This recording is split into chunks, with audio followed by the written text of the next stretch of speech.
they join with us. So we are looking at infection prevention and central service. Can everybody hear me? Those in class and those online? Yes. Yeah, we can hear you sound, live we and can clear. hear you. Yep. Good, good. Yes, we can hear you. Great. Let me know if you have any difficulty. If you have to ask a question, let me know, because when you ask question, that's when I get the opportunity to explain it much better. All right. Good. All Good. right. Good. So I think that everybody has heard of infection before. Sure. Infection before. Everybody on this line has heard infection before, unless you were born after maybe only yesterday or this afternoon that you were born. And then if you were born even this afternoon, you might have even heard about it because COVID is still in the system. Aha. So, Infection control. If you're so applying for a job, sometimes they ask you to take the infection control. yeah, right. Yeah. Good. Right. So we are going to look at what are the infections, how it happens in the system, how to prevent it, how to truncate it, how to disconnect or remove some part of the puzzle to make sure that it doesn't fit in. All right. You see your role in there, what you as a central service technician need to do to prevent infection at departmental level, at hospital level, that standards that are set for us to follow. All of that we'll be looking at in the course of what today's discussion. Now, we haven't looked at the topic. What are the learning objectives that we want to achieve at the end of the day? A chain of infection, understanding the infection process, what causes it, how is it transmitted, how does it go into the body system, when it goes into the body system, how does it affect the human being, and in CSPD, what can we do to stop that? We'll look at that. So that's the second point. That's where it talks about technicians' role in breaking the chain. Then we look about, also looking to learn something about prevention of healthcare associated surgical infection. That is going to the hospital healthy, coming out sick. What is our role? What can we do to prevent that? Personal hygiene. We have talked about that, the first chapter, and we'll talk about it here again. It means that infection, personal hygiene is very, very key. Oh God! Somebody live downstairs. Ofia then. Somebody's mic is hot. All right. Then we're also going to talk about airborne pathogens. Obviously, what has the hazard that it brings. We also look at OSHA requirement for personal safety, and then we are hoping that we'll be able to, by the end of the lesson, we'll be able to know the separation of clean and dirty instrument, clean and dirty areas, clean and dirty supplies. Basic principles of asepsis. Basic principles. Yep. Principle number 1 says know what is dirty. Mm-hmm. In central service or the profession you are going to join, you need to know what is dirty. Anything coming from the OR, anything that has been opened, is deemed contaminated. Anything coming from OR is contaminated. So know that when you see any cut or any trace, any supplies open coming from the OR, whether you see visible blood or not, is deemed contaminated and therefore must be kept at the dirty side. Does that make sense? Sure. Right. Principle number 2, know what is clean. So when the dirty instruments get to the dirty side and then the assigned technician does the cleaning, whether mechanical or manual. Mechanical means through the machine, or manual means using your physical hands to wash it, like the way we wash dishes in our various homes. And it goes through the window by manual or it goes through the machine and comes at the other end, it means that it is now what? Clean. That instrument cannot go back to decontam or it cannot go back to the dirty side. Once it goes back to the dirty side, it becomes contaminated and you need to start the process again. So know what is dirty and know what is clean are the first two principles of asepsis. The third one is know what is sterile. So when instruments are dirty, they need to be clean. When they clean, we separate them from dirty. And when they are clean, we make sure that we process them through sterilization or assembling them, putting them together, cooking them, which we call sterilization, by either low temperature or high temperature, which we look at along the line, that somewhere some couple of weeks time. Once they are sterilized, they are now no any presence of what? Microbacteria or microorganisms in that piece or on that piece. Therefore, they have to graduate from clean to sterile. So all of it is every step, every principle is an improvement on the other. So sterile means that the item is good to go into a sick patient to take care of the person. Clean items cannot be used on a patient that is coming for surgery. Okay, because they will have some microorganisms that will still be resistant to the temperature in the machine that wash the instrument. So we need to sterilize it, and when it is sterilized, we cannot combine or put together what is clean and what is sterile on the same shelf. It will contaminate it. So we always have to keep these two or three principles separate. That is the fourth one principle. So dirty must remain dirty, clean must be called clean, sterile must be called what? Sterile. And for that matter, we have to keep all these three principles separate. That's what the fourth one principle is talking about. Keeping the three conditions were separate. Right? Any questions so far? Great. Now, personal hygiene and attire. We cannot overemphasize personal hygiene in central service process. Importance of personal hygiene. Hand hygiene is crucial in reducing infection. Washing hands, hand washing involves soap, water, and friction. I'm going to explain. Hand sanitizing uses alcohol-based gel or foam. And hand washing is necessary before and after meals and restroom use. Guys, hand washing is very, very important. Even in your house. That is why they call it personal. It's not hospital hygiene. It did not say medical hygiene. It's a personal. It has to be something that is part of your life.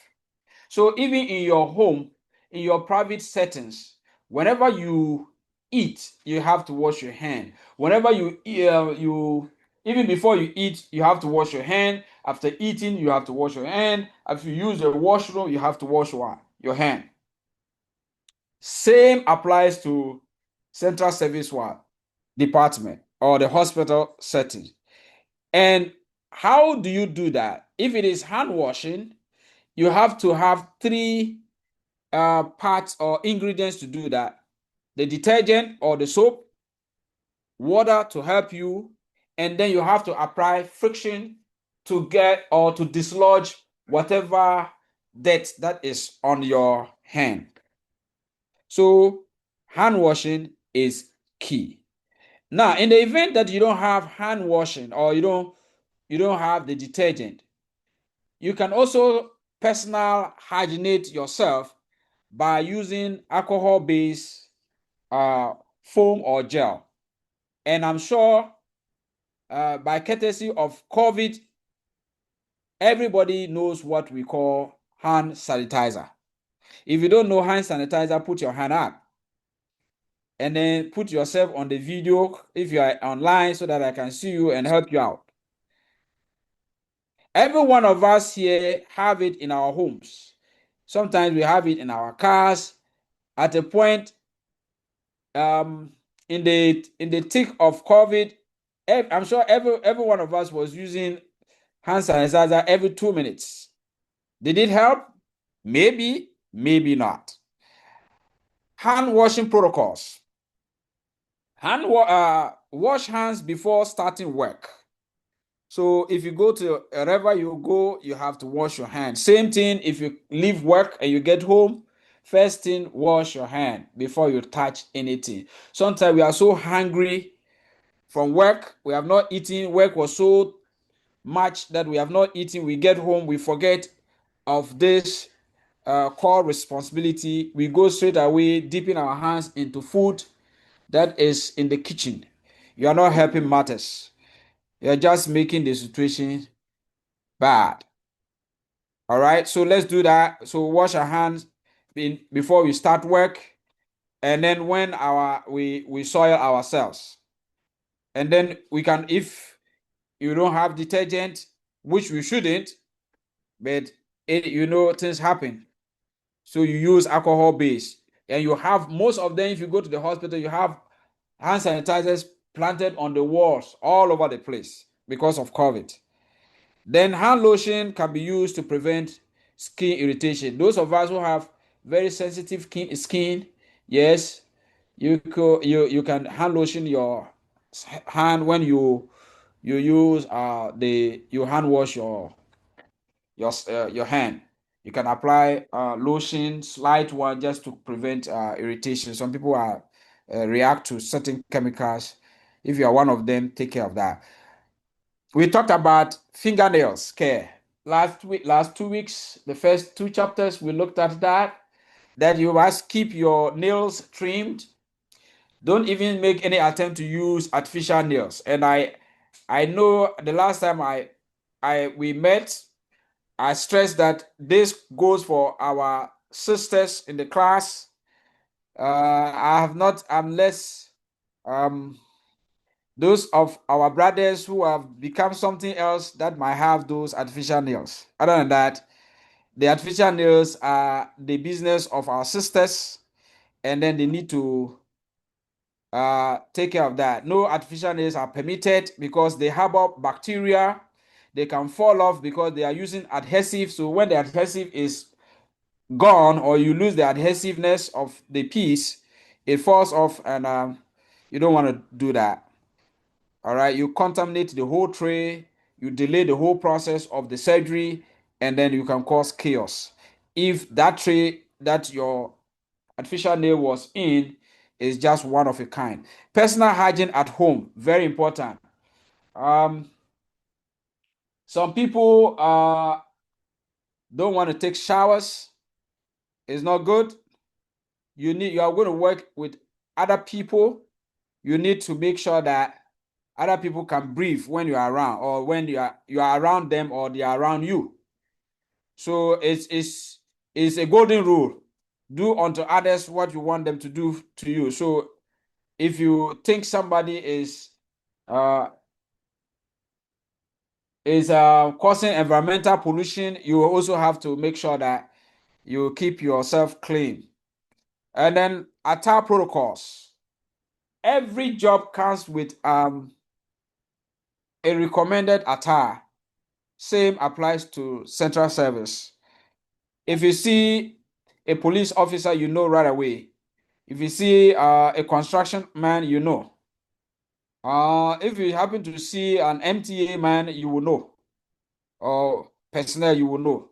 Same thing if we go, you're walking by the street and you see a restaurant, somebody working in the restaurant, you see the apron right away. And then you know that this person works in a nearby restaurant. Same thing when you step out from the central service, apart from your badge, the scrubs to tell somebody that you work in a healthcare setting. So the protocols must be there. So you cannot wear your house clothes, which we call street clothes, into the department because you have passed through the open environment. You went into the train.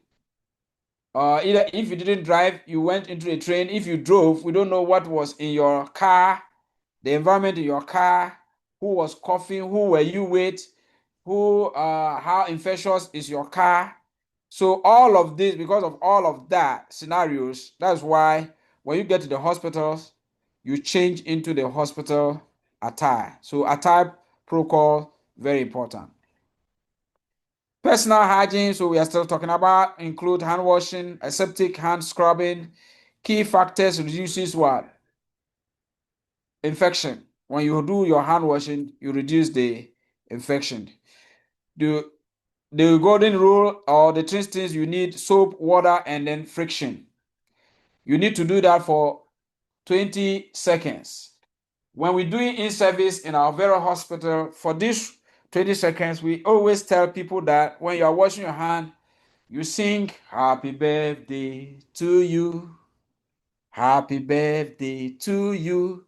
By the time you finish singing happy birthday, your 20 seconds is what? Done. And your hand is properly what? Wash. You rinse it, and then there's always a uh, paper towel dispenser around or near it that you can use to clean your hand of the water, excess water that's coming out. All right. But hand sanitizer, we have seen it. You always, most of them, you should have a concentration of 60 or 70 and above. All right. Most of them 70 and above concentration of alcohol. It is not effective as hand washing, but it's better than not doing anything at all. All right. But this is my recommendation. Don't let hand sanitizing supersede hand washing. The first choice is hand washing, and then if you don't have the ability to do the hand washing, then you can do the hand sanitizing process. When do we need to do hand hygiene? That is what we have there. Before, after you get contact with the patient. Before, after you get contact. So central service, we don't come into contact with patients, but we come into contact with patient indirectly because the instruments we use are used on the patient. So indirectly, we get in contact with patients, not knowing which patient we are getting in contact with. What the patient had, we don't know. The condition under which the patient came to the hospital, we don't know. That is why you have to wash your hand before you touch. And when you are done touching the instrument, before you go to your locker room and get yourself set up for home, wash your hand. Wash your hand before handling instrument. That's what I just said. Wash your hand if by mistake you detect that you have some fluid came from somewhere and touch yourself. You cannot explain where it's coming from.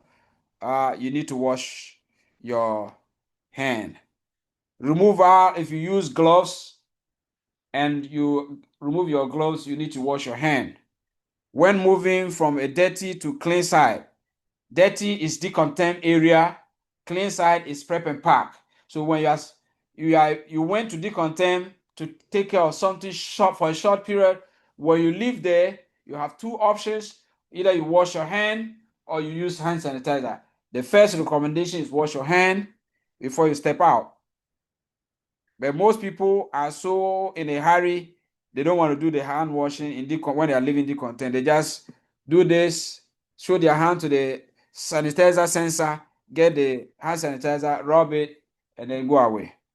All right, but I recommend you wash your hand. And then washing your hand after you use the bathroom or touching or eating or touching your face or any part of your body that you have been exposed to some sort of what?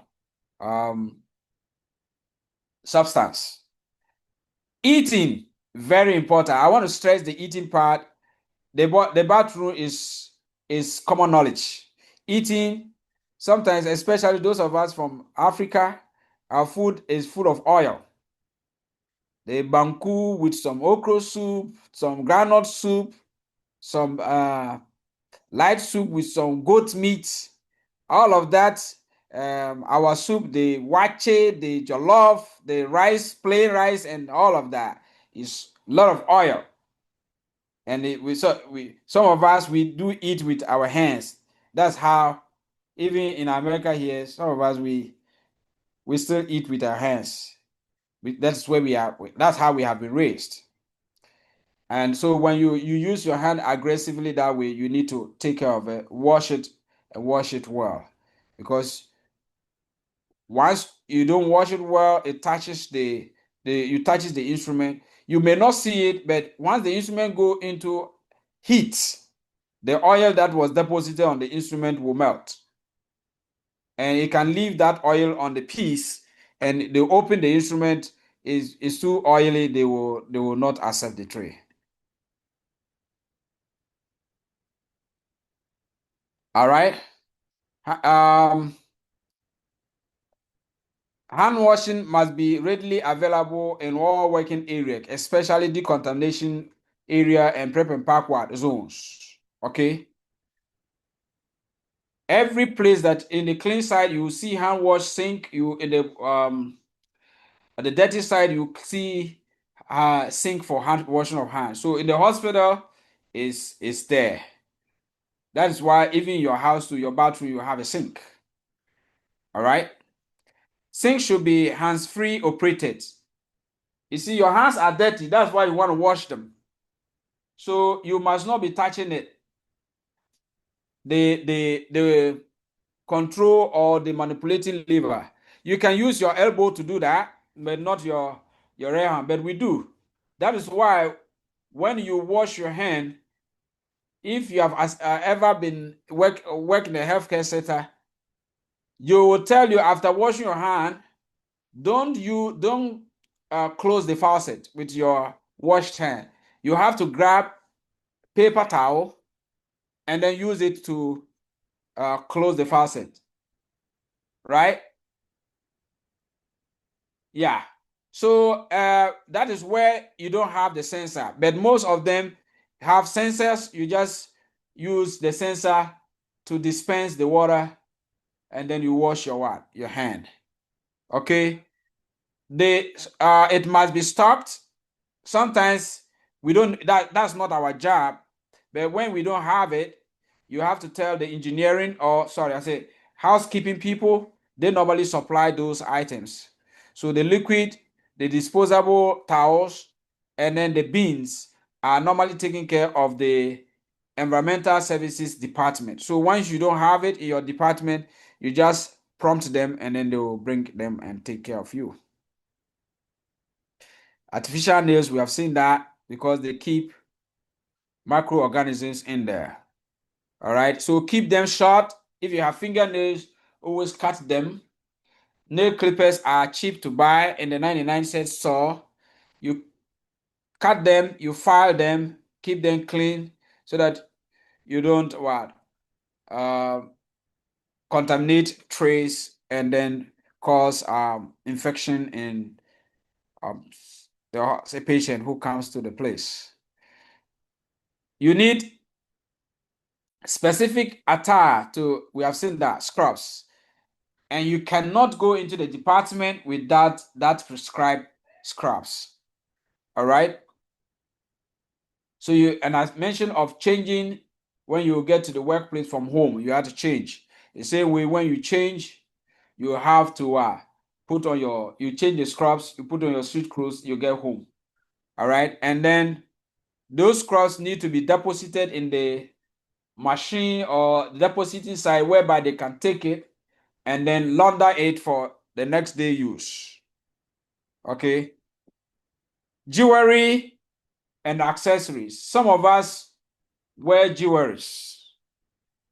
It's not acceptable because jewelries can be a harboring place for microorganisms. We'll see that when we get to source of infection or microbial source. We'll see that, or reservoirs where these microorganisms can come from. So necklaces, rings, and jewelries. Some of us we want to wear 50 cents kind of chains. I don't know how many of us know the musicians call 50 cents. It goes for some heavy chains. It's not good. Central service is a no-no. Some of us, even wedding rings, it's not acceptable. I don't remember I can't even find my wedding ring. Where I have it, I don't know because I don't remember the last time I wore it. So, and jewelries could fall in the tray. We have had instances like that. I found in a tray somebody's jewelry before. Earring. If I say to be specific, earring. Today we cannot even tell whether it's the sisters who wear earring or it's our brothers too. So just be careful out there when you have those things on you. There's so much fashion these days, you don't know who is a brother, who is a sister. All right, let's continue. Managing the environment. Any questions so far before we continue? Any questions so far? We good?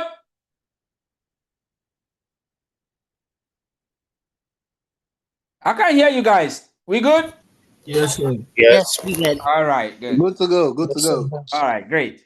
That makes me happy. All right. So managing the environment to prevent infection or spread of bacteria. How do we control the environment? What can we do to cut short, to disconnect, to separate, to break the spread? Okay. So that's one is the attack to control the traffic in the department, CS department. Traffic movement to and fro is what we call traffic. And a lot of people pass through the department. Some wear the prescribed clothes required, others do not.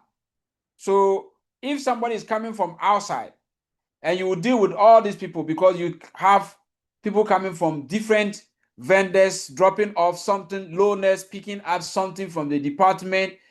These people are not dressed properly to meet the department standard. If they need to come into the department, they need to change from street clothes to the prescribed clothes or scrubs. Or if they are going to be there for a short period, they need to put on what we call jumpsuit or overall, some kind of disposable piece that will protect or create a barrier between their street clothes and the environmental situation in the department. So that is key, very important. So that those are the dress standards for visitors who are going to be there for a short while and leave. So you give them overall to cover themselves or jumpsuit to cover themselves to break the connection or their clothes, their street clothes from our central cell departmental environment. Then enforcing traffic control guidelines. CS technicians must ensure compliance. So don't go and do guy. And say, oh, the manager is not there. Nobody see me. You go in your street clothes. Don't do that. It's very important. So abide hospital guidelines. Include educating visitors about that. If you don't do it, how can you educate somebody? You have to do it yourself so that you can teach others to do the same. And then when we do all of that, we are breaking the chain of what? Bacterial spread. We are disconnecting the bacterial spreading nature. Depends on the area within the department, the dress code must be strictly adhered to. If you come to my department, before you even open the door, there's a big sign that says you need to wear required attire to enter the department. So when you see that red sign, you know that you cannot just bump in. But people do because they are not reading, they are not paying attention to the sign. They just go coming and then they are the department. Before you blink, they are in the middle of the department talking to you. So you have to walk them back. If something like that happens, you have to walk them back. Surgical scrubs and hair covering must be may be needed in clean assembly ward area. So some people come in, they are bald headed, they don't have any hair. Still, they have to what? Cover their hair with a hair covering. They have beard. These days, beard is a fashion. These days, beard is a fashion. They even have creams to groom the beard. So if you want your beard is a fashion type, you have to have a beard cover because any hair can drop at any time. So, and then obviously our sisters want to look cute. They have this long Brazilian hair and what have you. So all of those need to be what? Covered because you are going into a very restricted and a very controlled area. Talking about still talking about traffic control. What is your role? When we have seen all of that, dress code, your role is to make sure that you break that chain of spread. Occupational Safety and Health Administration. Occupational Safety and Health Administration. This is an organization that takes care of the healthcare or the health of the worker. Their primary aim is focused on the safety of the worker. Listen to it. Occupational Safety and Health Administration, OSHA guidelines. So their main focus is about the safety of the worker, the health of the worker. Anything that will injure the worker is their prime concern. Anything that will cause health concern or cause somebody to be sick because of exposure of something, that is their focus. So we want to look at that. Okay. Written exposure control plan. It summarizes the employer's program for protection. So when you go, that is why one of them is the PPE. You cannot work in the dirty area without putting on your PPE. Personal protective equipment. Every job has it. You cannot go in the construction field without wearing the hard hat. They will send you home. So why do you want to be in the dirty area without wearing a gown, without wearing facial shield, without wearing gloves when you are touching dirty instruments? If you do that, you are not following the employer's program for protection. And therefore, if you get injured or you are exposed to microorganisms, you get sick, and you make any attempt to sue the hospital, they'll come after you because you did not follow the protocols. Review annually and updated with new tasks or procedures. So every year we do models. If you are working in the healthcare sector, they'll be giving you updated versions of these protocols. What is new, or if there's nothing new, they just remind you of what you need to do to keep yourself safe. So they send you emails telling you to go and read the models and acknowledge that you have read them. So that if you acknowledge that you have read them, they expect you to put it into practice. And if you don't put it into practice and something happens, they hold you accountable because you have acknowledged, you have signed off that you were told. Determination of employer exposure mean that you have to identify potential exposure risks. Those are other guidelines. You have to identify exposure, potential exposure risks. So you cannot go into a sharp container with bare hands. In the first place, whether you are wearing gloves or not, once you put sharp items inside the sharp containers, you cannot go in there. You can only go in there with maybe another device. You can go in there whether wearing gloves or bare hands, because the container says what? Sharp container. So if you are seeing the word sharp container and then you put your hand in there, whether bare or gloves, wearing gloves, and you get a puncture, it means that you have not identified potential exposure risk. Therefore, OSHA will not cover, or you need some more training then. Implementation of exposure control methods, standard precaution. 1. Implementation of exposure control method. 1 is standard precaution, which is universal. By standard precaution, we mean that you have to treat everything as what?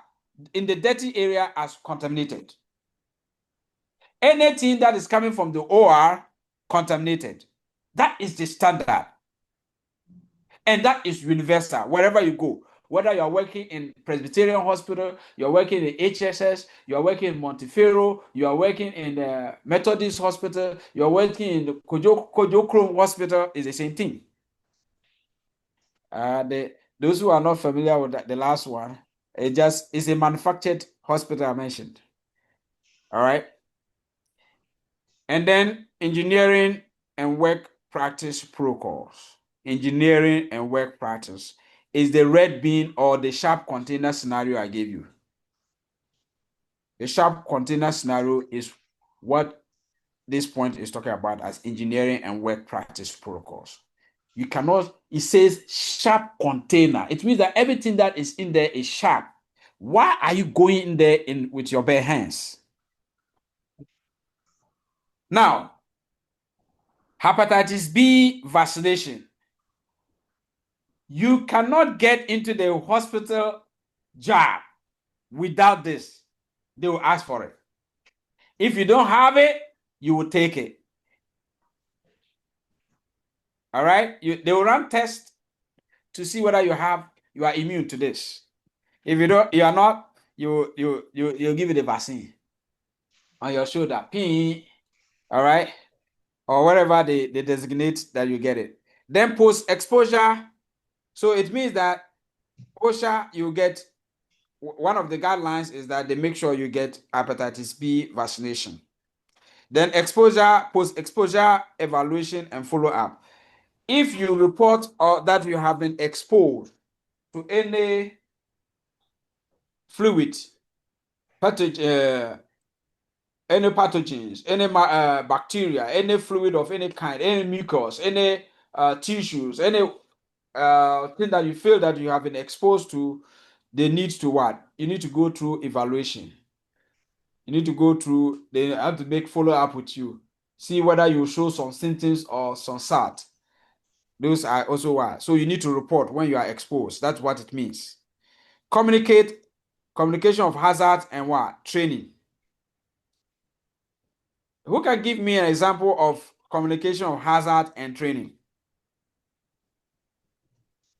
Those online or in class. Can somebody give us an example of communication of hazard and training?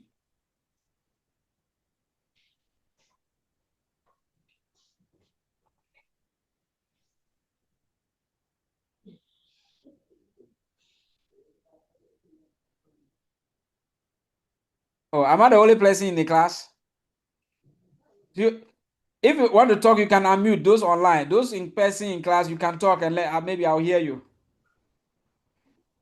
How do you communicate, or who can give us a scenario that it shows communication of hazard and training? I'm sure a lot of us have seen it.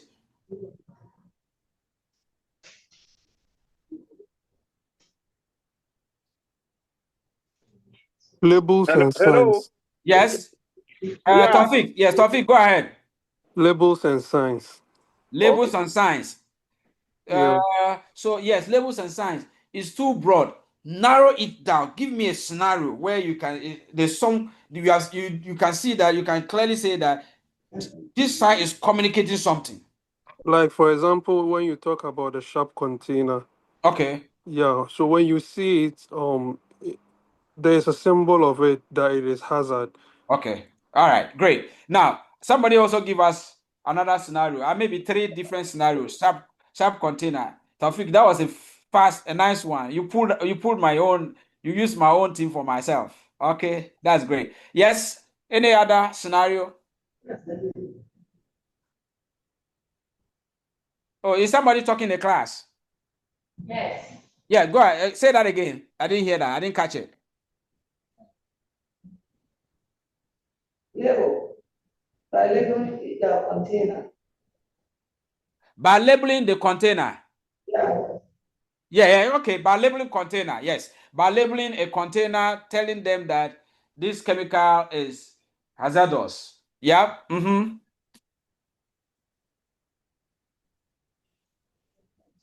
One more. Let me see if somebody can give us the commonest that we have been seeing. One By more. putting on the PPE. You communicating something? No. It's not a hazard. You are required to wear PPE. The color. The color. Hello. Yes, Tofik. Yeah. This is not. This Okay, is no, not no, talking. Tofik. Let me give it opportunity to who is on the line? Yeah, I had wanted to support what my sister said. You The see, the attire, PPE. yeah, the attire you wear Uh-huh. really communicates the hazardous nature of where you are.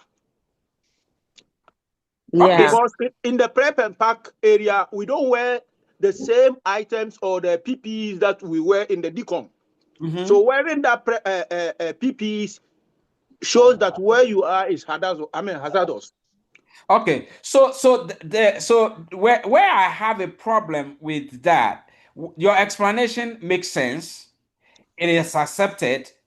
It will definitely send a message that this person is working in a unique place.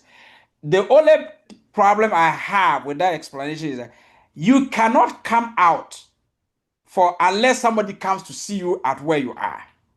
Okay. Yeah, that's the only this is because by virtue of where you are, because you are in a dirty area, you cannot come out in those clothes. You have to gown down before you can come out. But we are talking about things that daily we see in private homes, in the public areas that communicate a certain hazard. That's that's what I'm trying to throw in there. So let me give you, Okay. for example, if those of us who drive, sometimes you'll be driving and you see a cone. What does that cone communicate? The sign. The sign. The sign. It's communicating a sign. It's communicating that maybe there's a pothole somewhere. So be careful, so that you don't go and bump into that hole, pop hole, and then what? Uh, and damage your car, and cause an accident or whatever. All right. If you go to the restaurant or the hospital, when a place is wet, what do you see? They Precaution. put a precaution sign with a human being, or they write the word floor is wet, or they put a human being sleeping. That means that's the surface there is slippery. All right.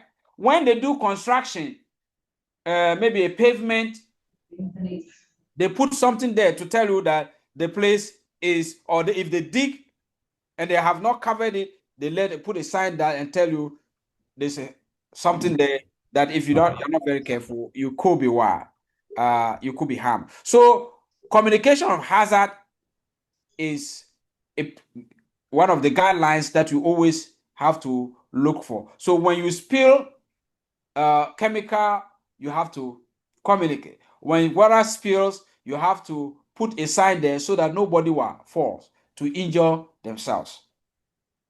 Does that make sense? All right. And then we have what? Record what? Keeping. Record keeping here means that when you bring in new guidelines, you have to put it on file, either soft copy or you have a binder where you keep that and then people can review and be updated. Central service processes. All right. Significant role in the infection control. So your role is very key. You are the one who disconnects the spread. Just think about it that way. What are the things, the little things that you can do to disconnect spread of disease or bacteria from patient to patient, or from patient to yourself, or from a supply material to a patient?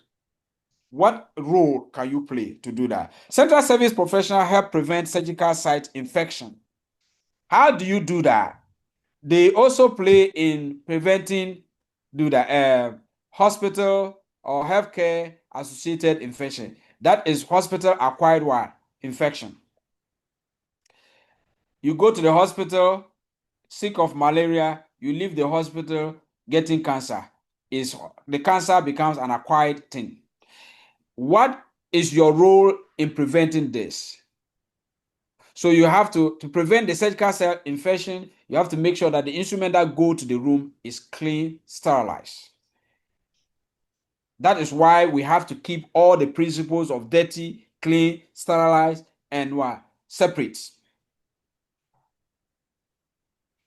Impact on patient outcome. Proper work practices can lead to successful surgeries and hospital stays.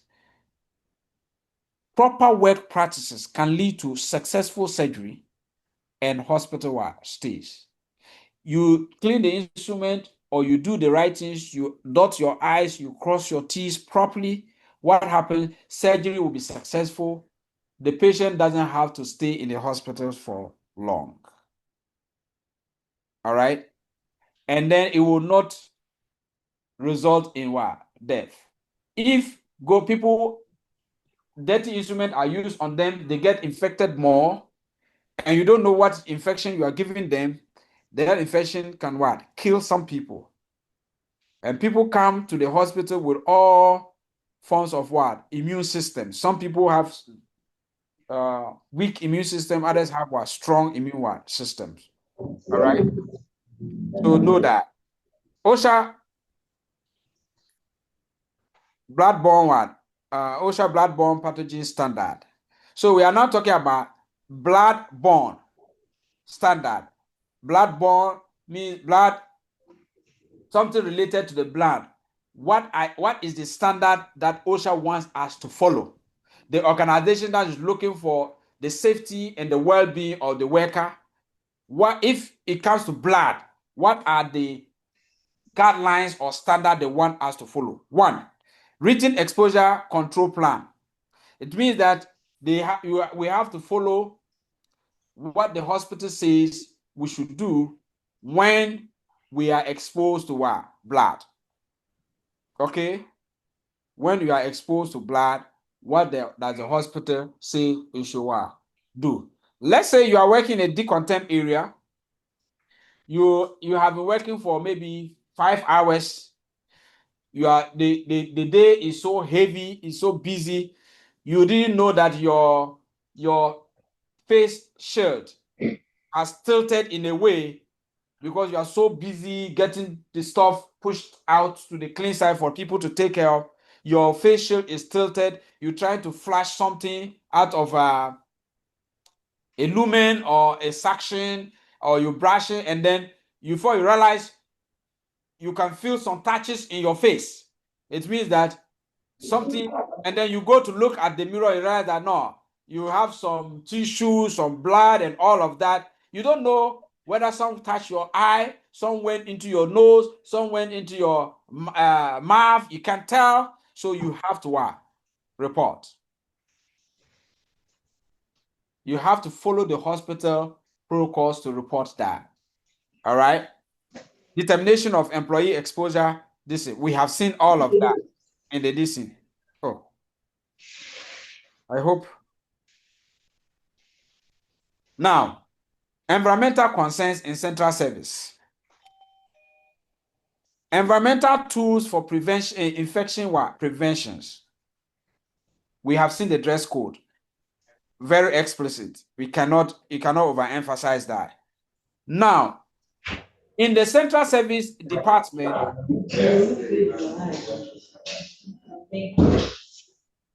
are we okay?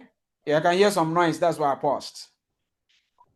In the central service department, we have physical barriers separating the dirty side from the clean side, and then from the clean side to the sterile side. We have physical walls separating them, and we have to keep them as such. So that is one environmental concern or control or that we can use. So clear separation of dirty and clean and dirty areas. And then we have one-way flow of goods from dirty to clean. We saw that in the first chapter, that the one-way flow is always from dirty to clean to sterile. You cannot take something that is dirty to the clean side before you take it back to the dirty side. You make everything that is dirty in the clean side dirty. So you have to take everything back. And that means that you're creating more work for your colleagues. The use of positive and negative air pressures to prevent airborne bacteria. Who remembers the air pressure in the contained area? It's low pressure. What is the air pressure in decontamination area? Low. Low. No, low is not the technical word. Lower pressure. Negative air pressure. Good. Negative air pressure. Good. Negative air pressure is what is supposed to be in the contamination area. But negative air pressure, what does it mean? Can somebody explain what is negative air pressure? Sir. Yes? Yeah, I have a question. Okay, go ahead. I wanted to know, is there any difference between a cleaning and decontamination? Okay, great. Is there a difference between cleaning and decontamination? Yeah. It is one and the same. It's just that the technical word is decontamination. The item is contaminated. So removing the contaminant is decontamination, right? Making it safe for for people to handle. And if you make something safe for people to handle, what have you done? You have cleaned it, right? Okay. Perfect. So decontamination comes before cleaning. No, the cleaning, the technical terminology is the decontamination. But what if you have done decontamination? You have just basically cleaned the instrument. The end result of decontamination is cleaning. Cleaning. Yep. It's Thank cleaning. you. Fatih, are you okay? Sir, I came across a question that is asking, is cleaning done before decontamination? No. Decontamination is done before the result is clean. So I went in to look at the cleaning, and they said the cleaning is to the removal of the visual this thing on before the contamination. That's what is. I was confused. So you were confused. Yes, Yeah. Maybe she wants to say disinfection. Is it one of the quiz questions? Fatih, was it one of the quiz questions? Your question, yes. Oh, okay. So maybe if we can get the full context of the question, then we can break it down and analyze the answers and pinpoint where the answer will be. So depending on the way the question is framed, that is where I maybe decontamination you got confused. So maybe if you get opportunity, you can text me the question, and I'll see if I can break it down later. Okay. Yeah, I'll check and read through. All right. Good. Yeah, me too. I have a question. Go ahead, Tofik. Yeah, where I'm working, that is the kitchen that they are working. There's a machine that they use Okay. before they let's assume after they finish eating the utensils, they clean them, remove all the oil, then they put it in the machine. It is a heat machine. I don't know how it is called. Mhm. So I don't know if it is the same thing with the decontamination and the Is it cleaning. is it dishwasher? Yeah. Oh. So they have to clean the to remove the all the dirty part before they put it in the machine. So is this the same as the CI's utensils that? So you remember when we were talking about the first chapter, we said decontamination. You have to soak the instrument, you have to brush them, you have to clean them before you push it into the wash. Yeah. Why do you have to do that? You are only reducing the amount of what tissue and stuff on the piece, so that whatever little that is left, then the machine will do the rest. If you don't do that and you leave the whole thing heavy on it, the machine will still be able to do it, but it won't get off the whole tissues that are on the surface. So you will come to the other side and you still see some of the tissues on the instrument. So it means that you take it back and then start the whole process. So that is why when the instruments come and we make sure that we soak, we brush, we clean them before we put them into the washer to wash them, so that by the time they get into the washer, about 80% of the fatty tissues and the things that we can physically see with our eyes are gone. Okay. All right.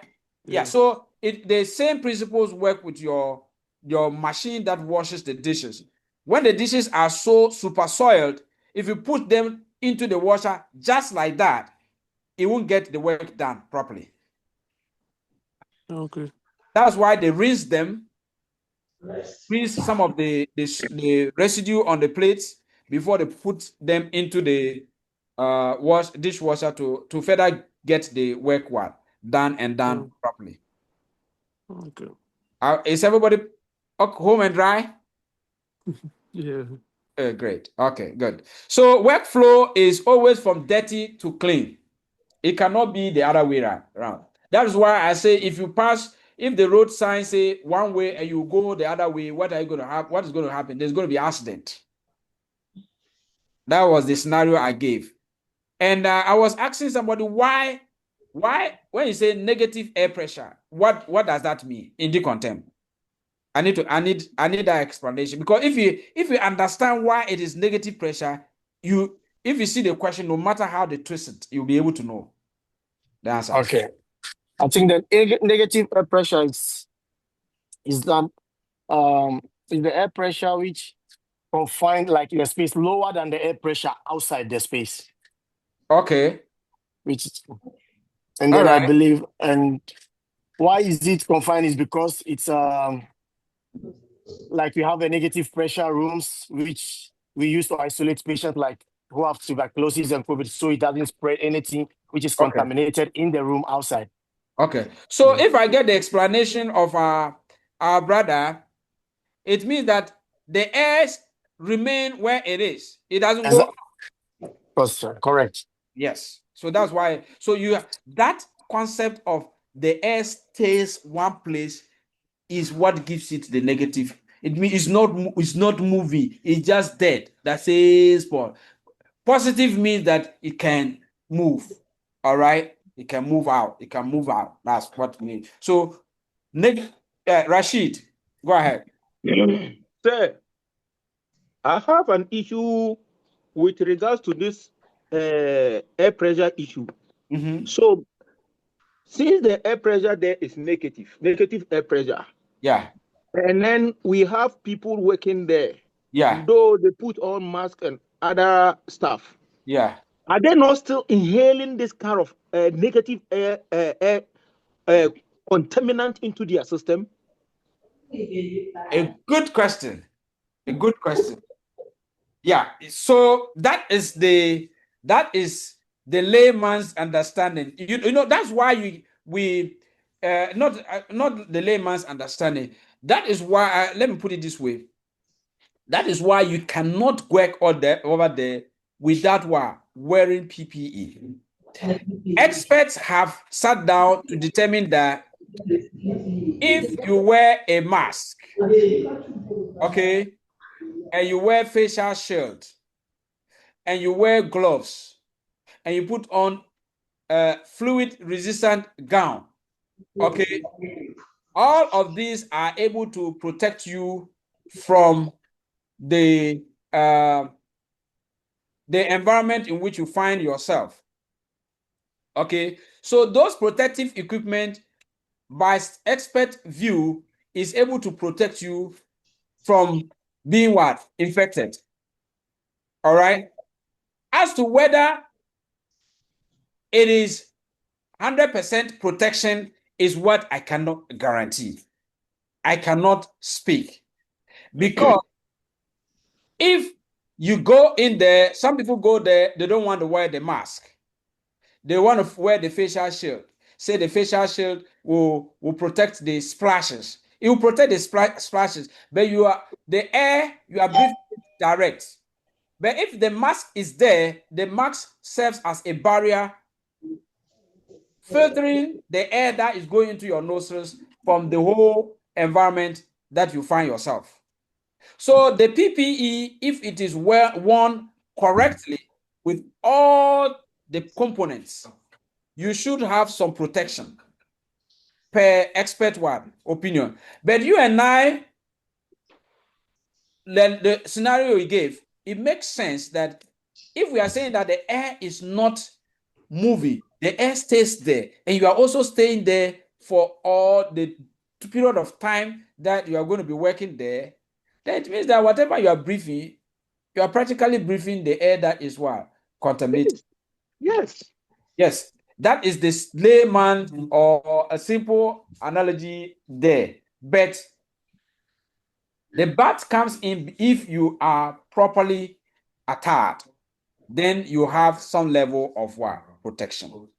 Okay, you need to put on the PPE. Very, very important. It's not a foolproof, but you have some level of protection. And they believe that if you have that, you are safer being in there than not putting on all of that. Do I answer your question a little bit? I know you have that fear. Yeah. Yeah. Okay. Yeah. So the PPE, that is why it's very important. I get angry when I see somebody working in the contamination area is not properly attacked. I get angry. All right. Good. Can we continue? All right. Yeah. So then, Yes. temperature, humidity, and air exchange requirements. So to control the environment, we have to look at the temperature, we look at the humidity in every section of the department, the air exchange. So we don't, if we go to decontam, we have to have, in some hospitals, they have some gadgets that they can use to test whether the air in decontam is negative or positive.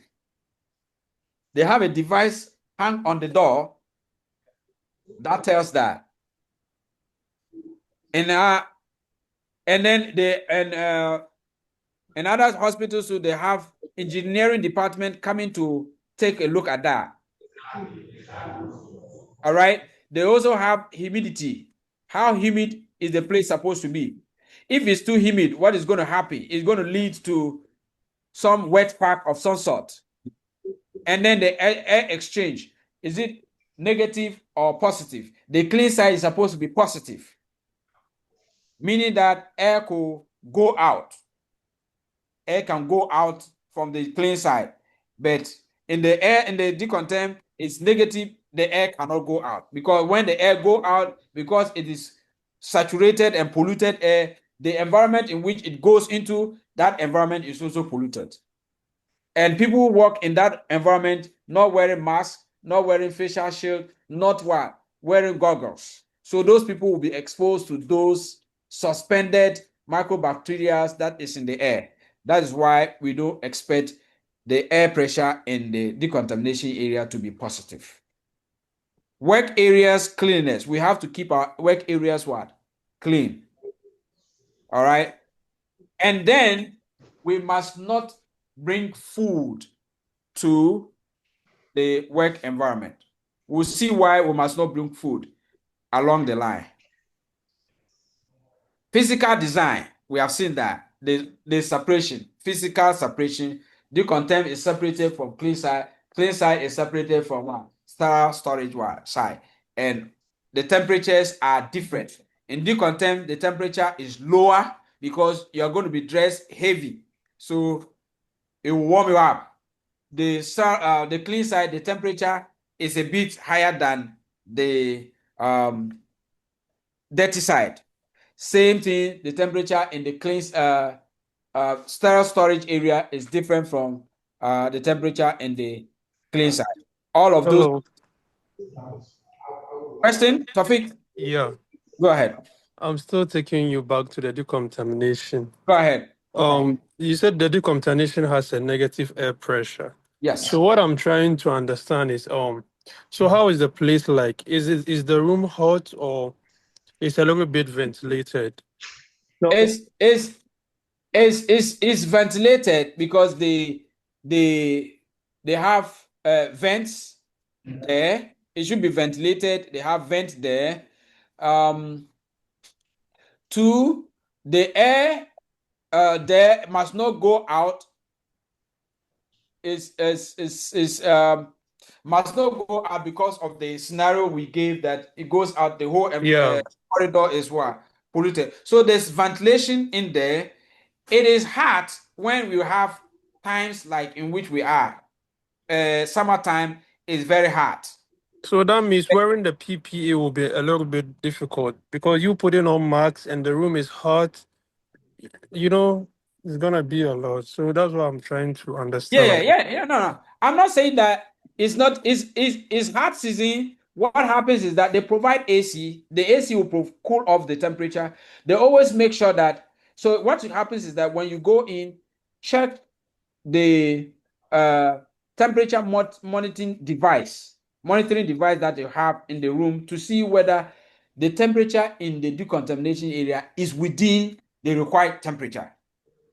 So Okay. you have to check that. Once you get that, then you dress, you're good to go. But if the temperature is out of range, that is where you have to report because it means that the room is already too hot, and then you are going to put on all of those. That is when people break those laws or try not to put on PPE because the place is hot, especially when it is summer. Anybody you put in decontamination area don't want to wear PPE because they feel it's hot. But we don't have those challenges, especially if it is winter. The place is already cold, so you even want to warm yourself up. Yeah.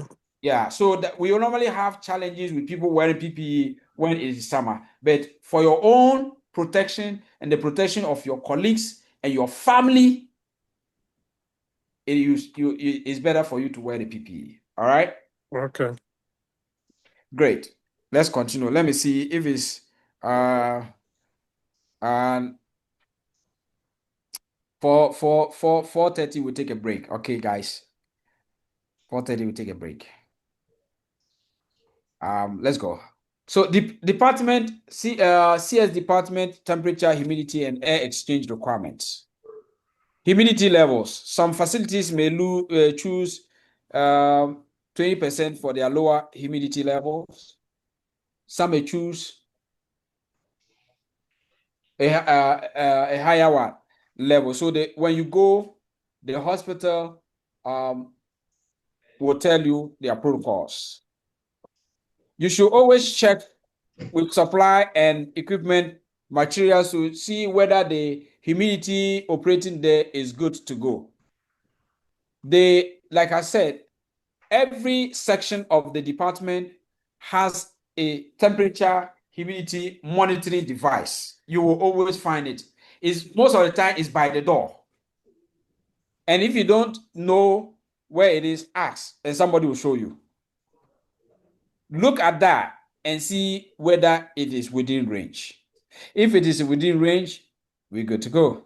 If it's out of range, you call engineering department, and then they will adjust. They will come in and adjust. They have a central control system somewhere that they can adjust it, and then it will be within range.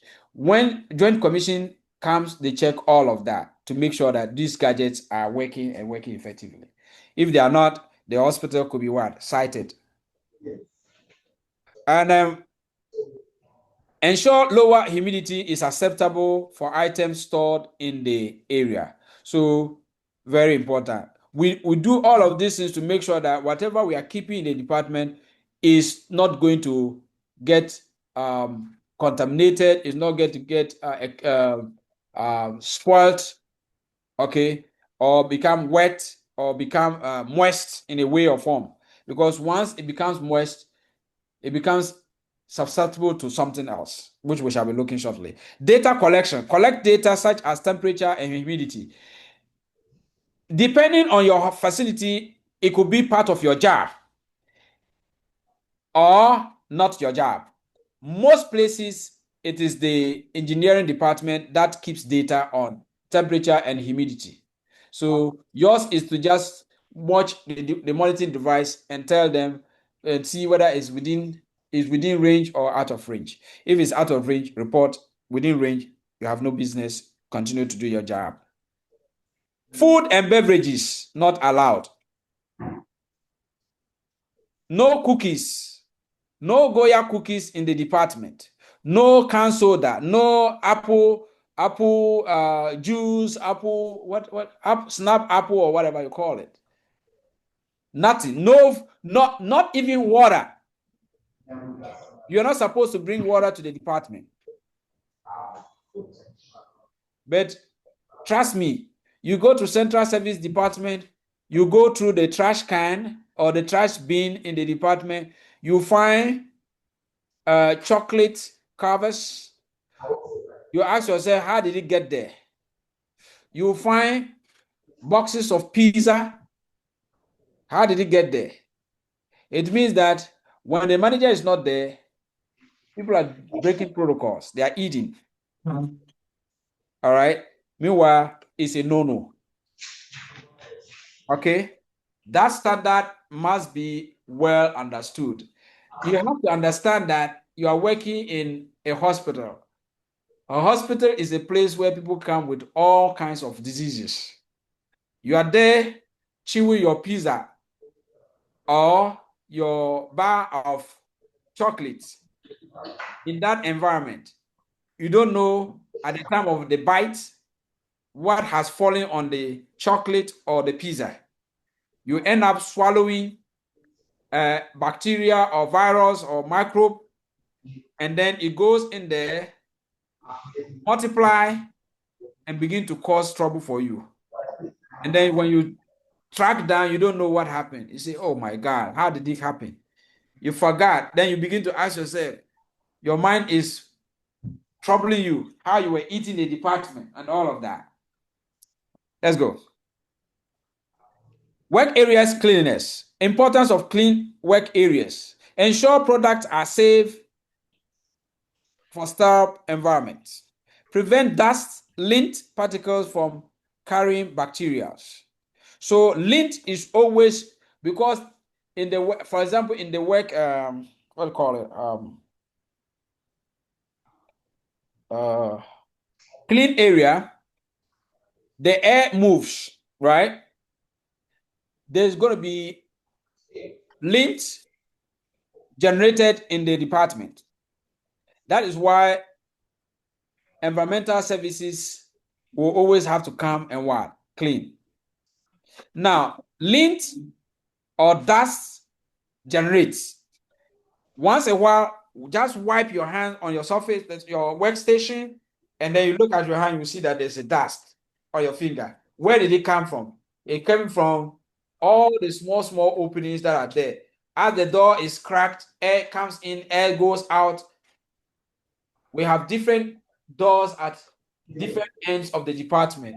All of when they are open at any given time, air comes out, air goes out, and then this lint is what? Built. This dust is what? Built. We need to take care of that. Food and beverages can contaminate items and attract what? Insects. I cannot overemphasize that. All right. Common formats include door handles, keyboards, and telephone what? Handle or telephones. So the door handle, do you know the number of people who touch the door by the end of the day? So many people. So many people. So when somebody touches the door and the hands are not clean, how does the door knob becomes? It becomes dirty, right? So if it becomes dirty and somebody touches it after that with a clean hands, what happens? The hand of that the clean hand now becomes dirty, and whatever that is touched by the dirty hands after that, every item becomes what? Dirty. So the doorknob, when they say fomites, we are just talking about non-living items that can become contaminated and then become the source of spread of bacteria. So door handles or doorknobs, faucets, keyboards, computer keyboards can become dirty and become a source of what? Spread. And then telephone handles. You know the number of telecom calls that comes through the department? L&D is calling, emergency room is calling, labor and delivery is calling, cardiac unit is calling, ENT is calling. People are answering the phones. You don't know whose hands are dirty. So these areas have to what? Be cleaned. Environmental cleaning procedures. Floors should be wet mopped. So the floor in CSPD has to be wet mopped.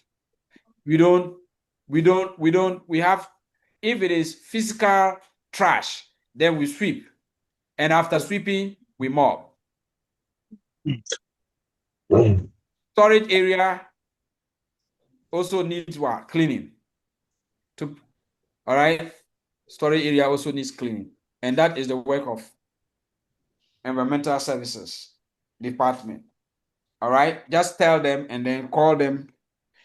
Most of the time, you have them around the OR or central service. You need them.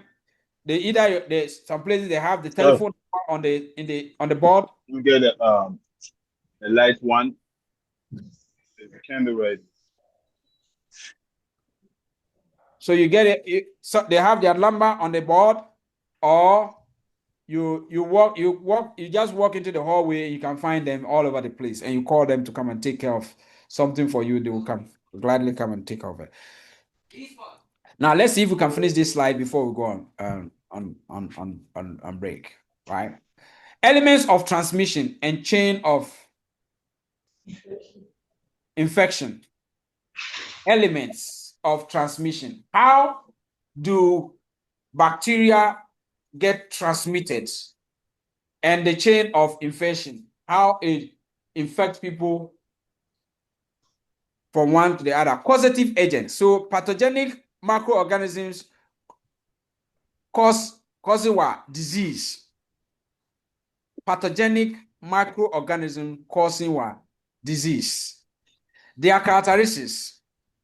Invasiveness. They will spread to every part of your body once they go in. Every part. Pathogenic, they cause pathogenicity, they cause disease. Once they enter, they'll get you sick. They are extreme. They are very, very extreme. They are infectious. They are viable. And they are very, very resistant. So the causative agent that brings infection, these are their characteristics. They manage to enter, they spread so quickly. They spread so aggressively. They cause a lot of what? Pain. And it's not easy to get them out. Now, reservoir or source. Where do we get these microorganisms coming from? Place where infectious agents survive. One, humans. Common reservoirs are humans. So the human, they are microorganisms that cause disease in us. We'll see shortly. Then inanimate objects. Source, the doorknob or the door handle we talked about in the earlier slide. The keyboard, the telephone handle. Okay. Food, The tap. contaminated food and water are all sources where transmission or infection starts. Then portal of exit, where does it go out? Where does it go out? If it is in there, if it is in the human, where does it go out? If it is an inanimate object, how does it transmit? Okay, so pathway by which infectious agent leaves the source, the reservoir, the place where they survive, how do they get out? Examples are respiratory tract,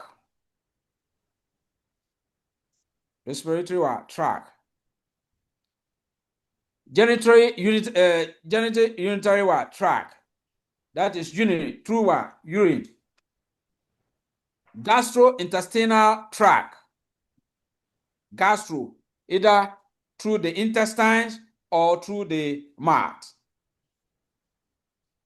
Then skin stroke mucous membrane. They can also leave through this, either your skin or your mucous membrane. And blood, they can also come out through the blood and also transplantal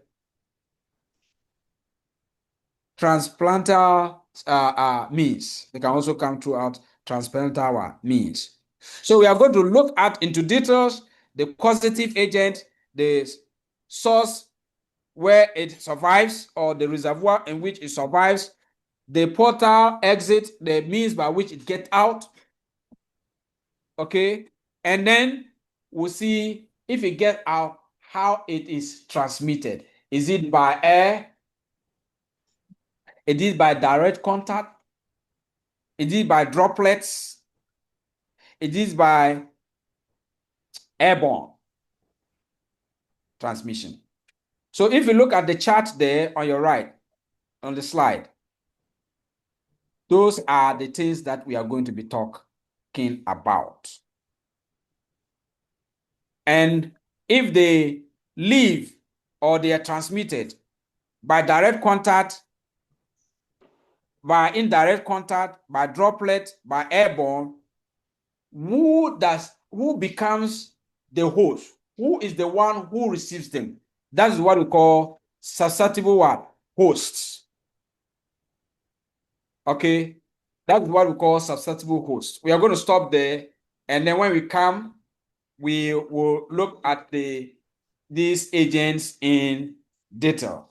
So 4:35, 15 minutes, 4:35 now, 15 minutes will give us what? 4:50, right? Yes. Yes. So we are coming back 4:50. Before we go, anybody question?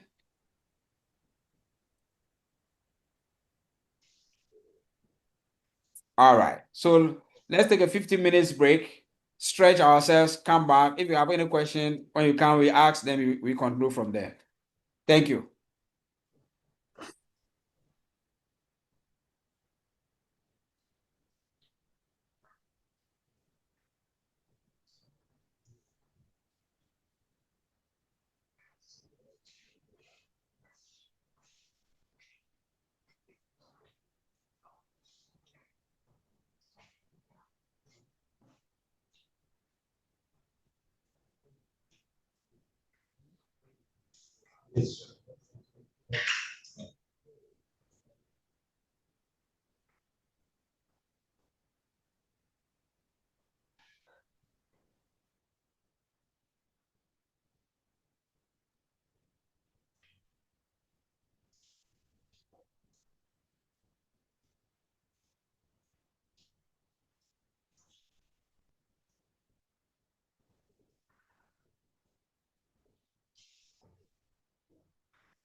Because of the bacteria and the microorganisms is low pressure, and you don't allow the S to go out, it remains in the decontamination room. So why is the cleaning area? That's In our workplace, yes. or when you go to that, things, the decontamination. That's the thing that is what is bothering me now. Because if we are going to decontaminate something, we have, that means they have cleaning room. Yes, they have cleaning room and they have decontamination room. That's what I wanted to know. But what the is saying is the moment you get inside the decontamination room, any equipment that is some with the blood. So you're going to put it inside the decontamination well for you to do it right from there. So according to how it's saying, it's the same as cleaning. Now why is the cleaning, area having the positive air pressure and the decontamination having the negative? But we're asking still the same answer. Yeah. Why I go first is the cleaning. I first go to the Cleaning area. decontamination area to sterilize the everything. Then I go to the cleaning. This is the method. Why you go first in the cleaning area, then decontamination? Is it two things?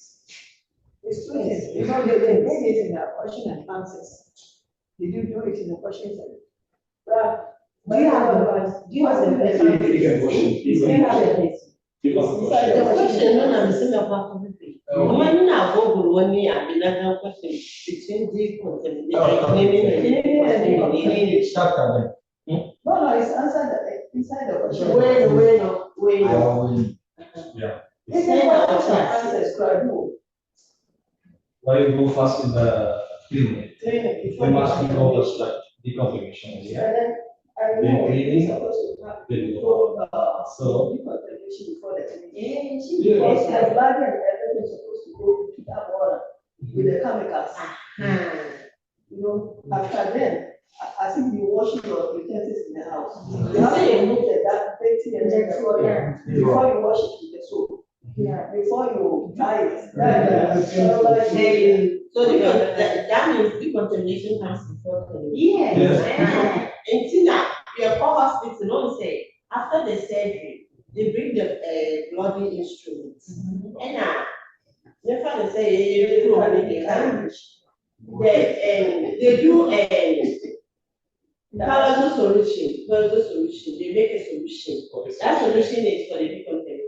yes. So if they make some minor surgery, you bring the instrument and you put it in that solution, and we leave it for 15 minutes. It's have a time, 15 minutes. So after, then we go and remove them from them for the before cleaning. So the cleaning, we use our hand with the brush, with soap and everything. That's where we are doing the cleaning. That's where we are doing the cleaning. So here, that means he is telling us that by decontamination area, because of Yes, because of the blood, we go in with the microorganisms straight away. That's why they don't allow the eggs to come out. But after removing it from the decontamination area, we have seen something from it. Yes, like let me take 50% at home. And then so we bring it to the. But everybody says, how are you?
What's going on?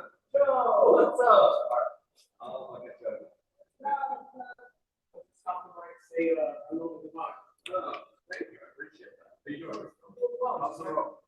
What's it like? Nothing. Where's that Mark?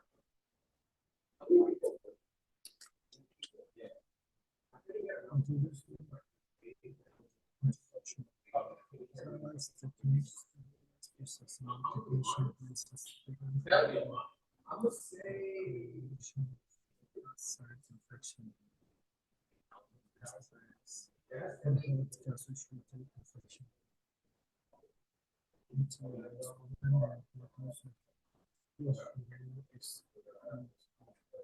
the way the cops work. Yeah. My office used to be right around there.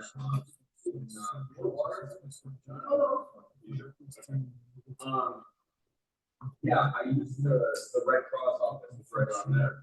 So I used to walk past it all the time and see the family shop, see each other. Yeah, I was waiting around. All for what it's worth.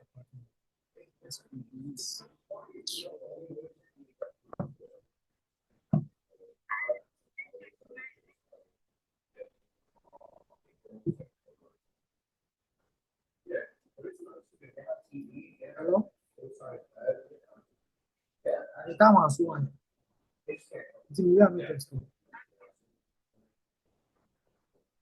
So what are the food options? Did it serve food there? Yeah. From what I can gather, it looks pretty good.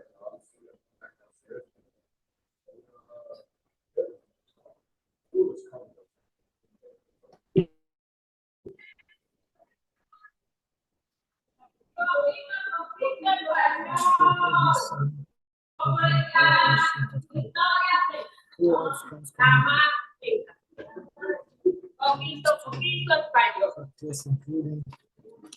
But I'm gonna miss the screw. Yeah, earlier it was Cisse and Fisher and Jenkins. And Jenkins is still here. And then we got Vicky and Ron. So it's a great crew. I have Fisher. Oh, okay. Oh, yeah. Oh, yeah. I forgot that you were here. What days were you here? Thursday or Friday? I was here. Yeah. Bob is actually coming right now. Yeah. You know, what I love about you know, he came to the city today to work tomorrow and Monday. And he's like, how are you doing? And this is my first email. So he's like, let me see how you're doing and make sure everything's good. So our shift actually ends at 5. But he's like, why don't I just stop by and you know, drink or like eat after and I'll just see how it looks and you know what I want it to look like. All right, guys, can we go? Like I told him I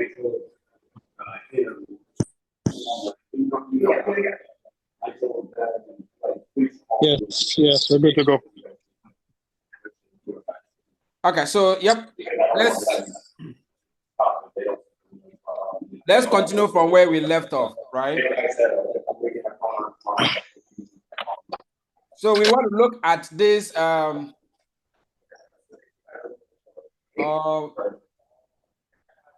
of transmission and into details now. So we want to look at the first thing. Sorry. Yeah, I'm putting it back on. 2 minutes and it went off. Yes. I'll call the electrician. Can you hear us? Yeah, I can hear you. Yeah. We are back to the negative and the positive of the cleaning and the decontamination again. Okay, yeah. You found the question?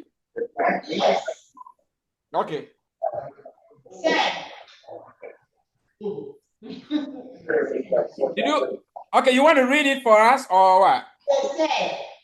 To my understanding here, we have the contamination room, and we have a cleaning room. Are you asking or you telling us? Okay, yeah. The decontamination section is separate from the clean side. Yeah, I mean,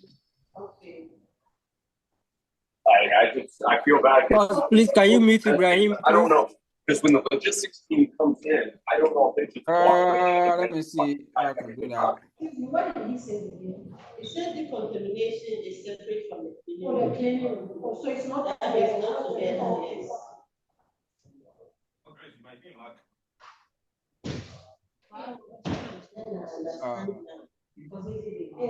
Okay, I'm not able to. Oh gosh, sorry guys. Okay, so Fatih,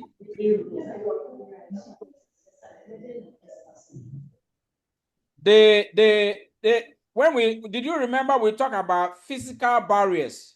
Yes. The wall separating the decontaminating area from the clean side, and there's a wall separating the clean side from the storage side. So all of these things are barriers to prevent something that is dirty to come to clean side, something that is clean to get to the sterile part. Okay, that's why we have one way flow. All right. So if somebody is working in decontamination area, they after flashing, brushing, rinsing the instrument or soaking and doing all of that, they push it through the washer, the machine. They close the machine from their dirty side. They start the machine runs 30 minutes, 40 minutes, an hour, or depending on what the manufacturer time puts on it. When the machine ends, the door is not going to open at the dirty side. The door is going to open at the clean side. Okay. So that anybody touching it is clean. It's not dirty anymore. So you take it from the machine, the door will open by itself. You don't have to open it. The door, once the cycle ends, the door opens by itself. It's just like the way if you put something in the microwave, when you put the time, you press 4 minutes. When the 4 minutes end, it starts beeping to let you know that the cycle or the warming has ended. So this one, the machine, it stops, the door will open. Once the door open, it will not going to open the dirty side, it's going to open the clean side. So that this dirty person, this one person working in decontamination, has no business touching the instruments anymore. Because once he touches the instrument is what? Dirty again. So those who are at the clean side, one of the workers will go and empty and take everything from the washer, put it on the shelf. And then when you finish taking it out, there's a button you press and then the door will close from the clean side. Once the door closes from the clean side, the door will automatically open at the dirty side for this person to put the new instrument that he has prepped ready to go into the washer and push it and put it inside the washer again, close it and press start. So it's just going round right now like that. Okay, so this person who is at dirty side has no business at the clean side. Okay. And then when it's not every item that goes through the machine, so some of them are washed manually with the hand. So those ones, we have a window. It's a glass window. When you're done washing it, you lift it, okay, and then put whatever you have washed at the clean side and close. That window has to be closed 24/7. It's only open when you have finished or you are done cleaning something, you want to put it at the clean side. That's when you open and put it there. Because if you keep it open, what is going to happen? There's a likelihood that in case the air pressure there is positive, what happens? It's going to move to the clean side. When people start breathing it without wearing masks, what happens? They get sick. So everything is kept separate. It's not that the room is somewhere, the content room is somewhere from the clean side. It's joint, but a wall is separating every section of the department. Does that make sense? Yes. All right, good. So let's Yes, yes, continue. it is. Good. Let's continue to look at this mode or the causative agent, the mode of transmission, or the source or reservoir. We are going to look at them in detail now. Now, causative agent, that is pathogenic or any agent that can cause disease. And they are in the form of bacteria, they are in the form of virus, they are in the form of fungus, they are in the form of protozoa, they are in the form of prions. And I'm sure Professor Mike took care of this one last week. And if you look at the picture on your right, you see that you can see those millions of dots, right? This is under a microscope. They have been magnified. That's why you are able to see them. So all these dots are representing pathogenic what? Microorganisms. But you cannot see these dots with your naked eye. You can only see them with a microscope. The microscope will magnify them and make them big. But with your naked eye, trust me, you can see it. Now, what are these characteristics? We have seen them. We said invasiveness means it has the ability to penetrate the host and cause what? Disease or damage. It's able to spread in your body. Once it gets in there, it invades. Take example. Let me just see if I can give you an example. When they were going to swear in President Biden, right? Some people went to the Capitol Hill to create problem. The rioters. When they were able to gain access to the Capitol Hill, what happened? They took charge of everything. That is invasion. So when a microbacteria or pathogenic microorganism enter into your body, they move to every part of your body. And then they cause what? Harm. And they cause disease. That's what we mean by ability to enter the host and what? Cause disease. So that is invasiveness. Let's see what the next one. Hold on one second.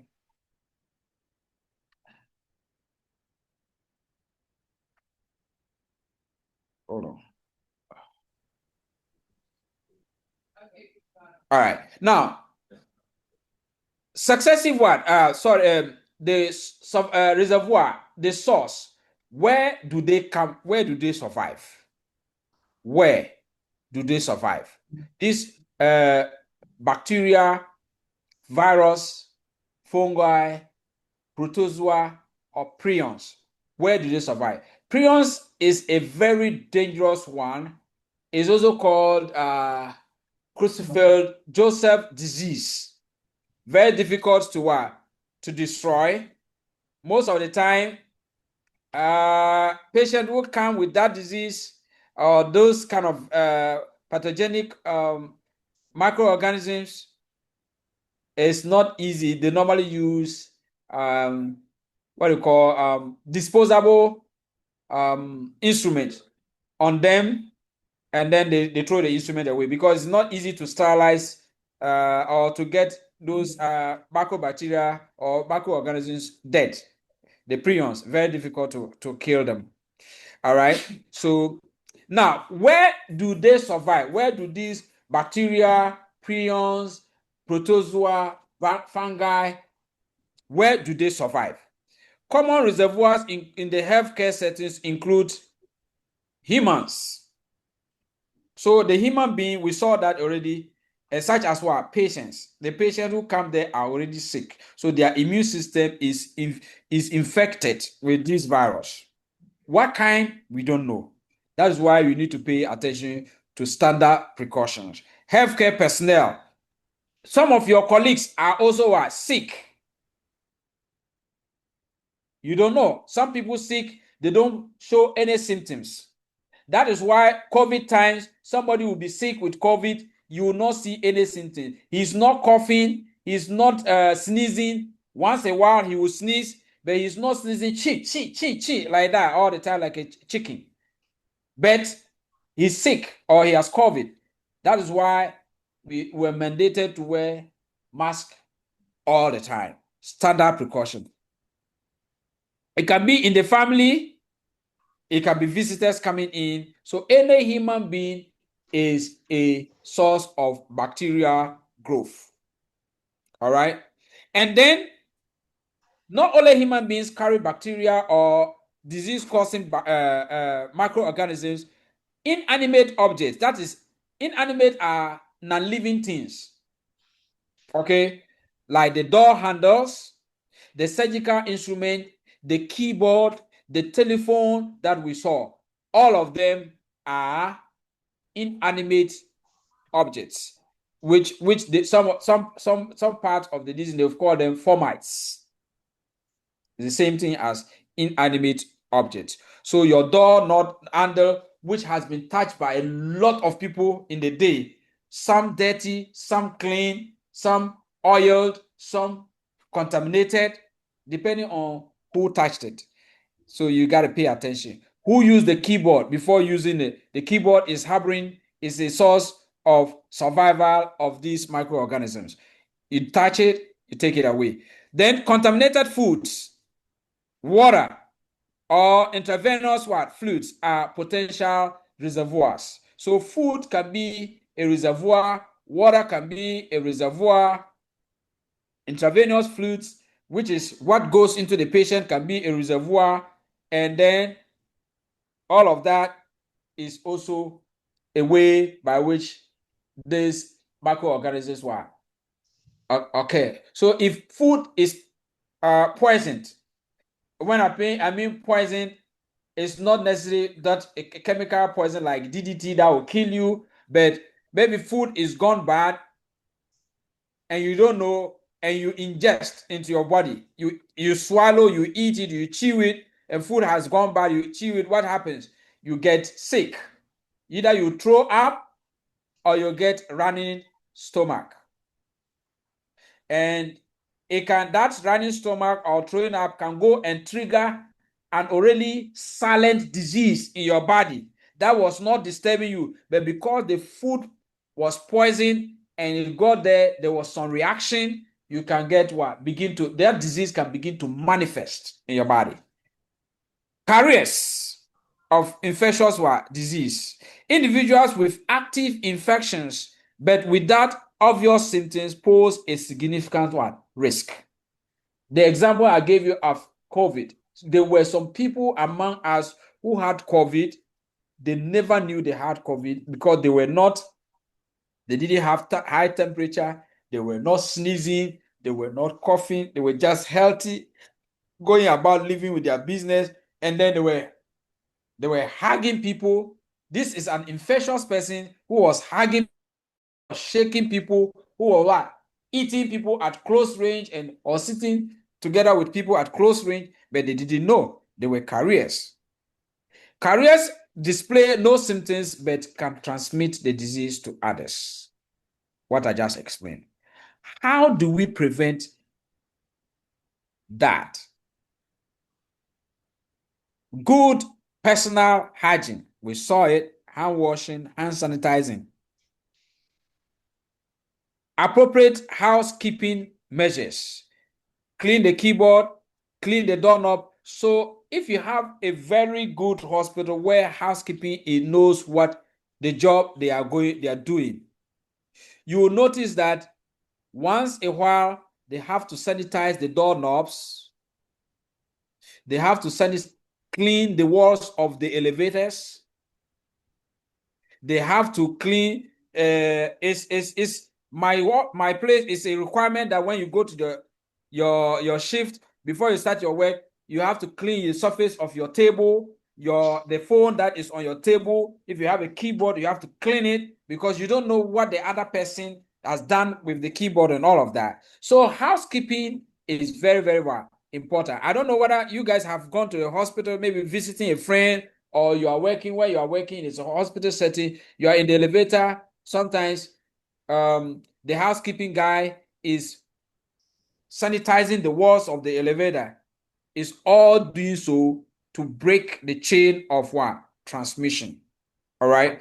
Proper cleaning, decontamination, disinfection, and sterilization of hospital equipment are also crucial measures that we can take to break or to prevent these microorganisms from growing on surfaces, on these telephone handles, on these doorknobs, on the floor, on the walls. When we take all these measures, we get that taken care of.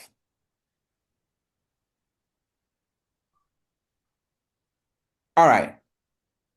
But now, if the item or the microorganism we have seen, it grows in a human being, which is living things, and then it grows on surfaces of item, which is inanimate or non-living things.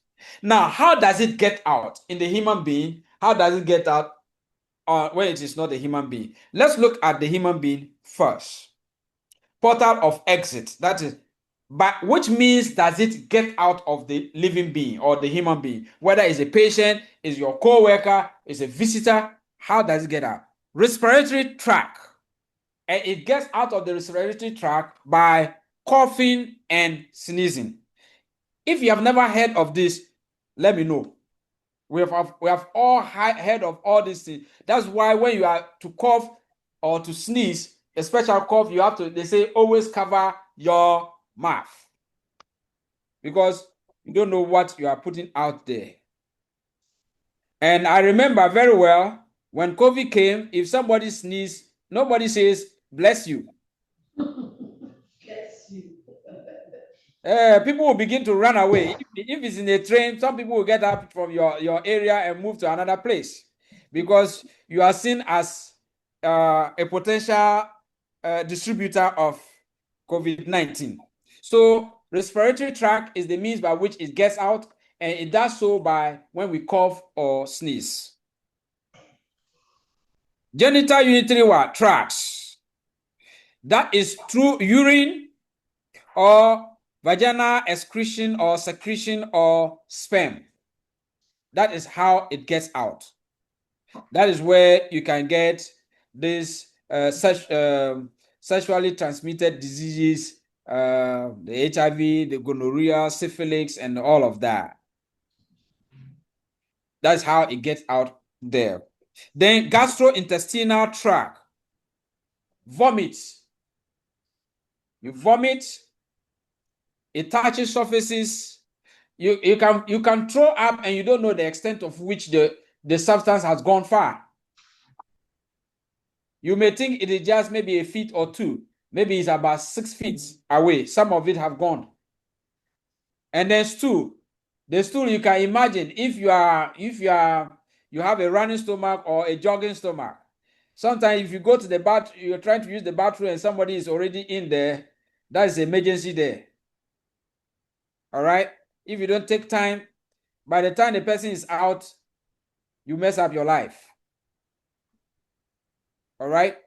And then, so this stool, or where do you get it? So throwing up, or somebody uses the bathroom, like the public places, like the hospitals, the restaurant that we go, you are eating and you need to use the bathroom, or you are done eating, but you feel that you need to use, you are pressed, you need to use the bathroom. You go, you sit down, somebody who sat before you on the toilet bowl has something down there, they leave it behind, you go and take it. So that's why when you are going to use a public bathroom, you got to sanitize the place before you use it. Then skin and mucous membrane. Skin or mucous membrane. Yeah, so you can get that from wound, mucous or wound drainage. And an open wound is an exit point for microorganisms. Somebody want to ask a question? All right. Then blood, obvious. Blood is a means by which it exits out of the living being. That is blood transfusion or contact with blood.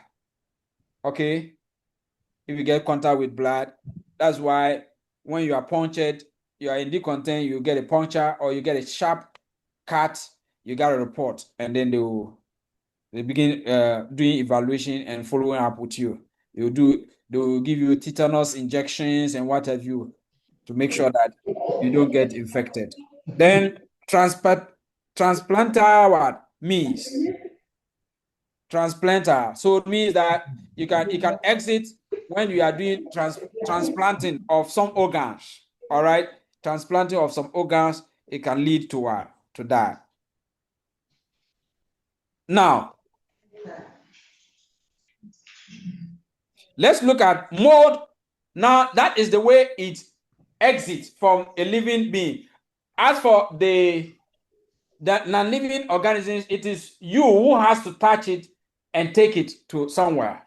If you don't touch the surface, you're good. So if you don't touch a dirty door handle, if you don't touch a dirty phone, you don't touch a dirty keyboard, you don't lean against a dirty wall, a contaminated. Yes, Fatty? Yes, I saw the transplacenta. Uh-huh. You didn't. You did? You said what? I said transplanting of organs can also lead to that. But the word was transplacenta. Yeah. Okay. Transplanted, So etc. So yes, so a baby too, yes, baby too, yeah. Look, a sick pregnant woman to a baby. Great, yes. From mother to baby. Are we good? Yes. All right. Now, how is the mode of transmission? When it gets out, by what means does it? We have direct and indirect. And then we look at the other options that are available. Direct contact. Direct, I don't know how to even explain it for you to. Direct is direct. Yes. That you have closeness, you have touched it, you have some part of your body has come into contact with the piece that is infected or that is dirty or that microorganism. So direct microorganisms are transferred directly from one person to another via blood or body fluids. Direct. What are these?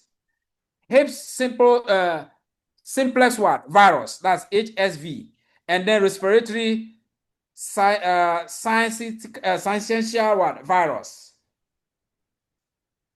All right, that is RSV. These are the ones that is that is disturbing us with this, their COVID and those kind of things. Scenario: touching open wounds or performing procedure without what? Gloves. So if you are performing procedure without gloves, I don't know how that would happen, that a doctor will do surgery without what? Gloves. Unless, of course, maybe you are traveling. Let's give an example. Let me give the only time that can happen.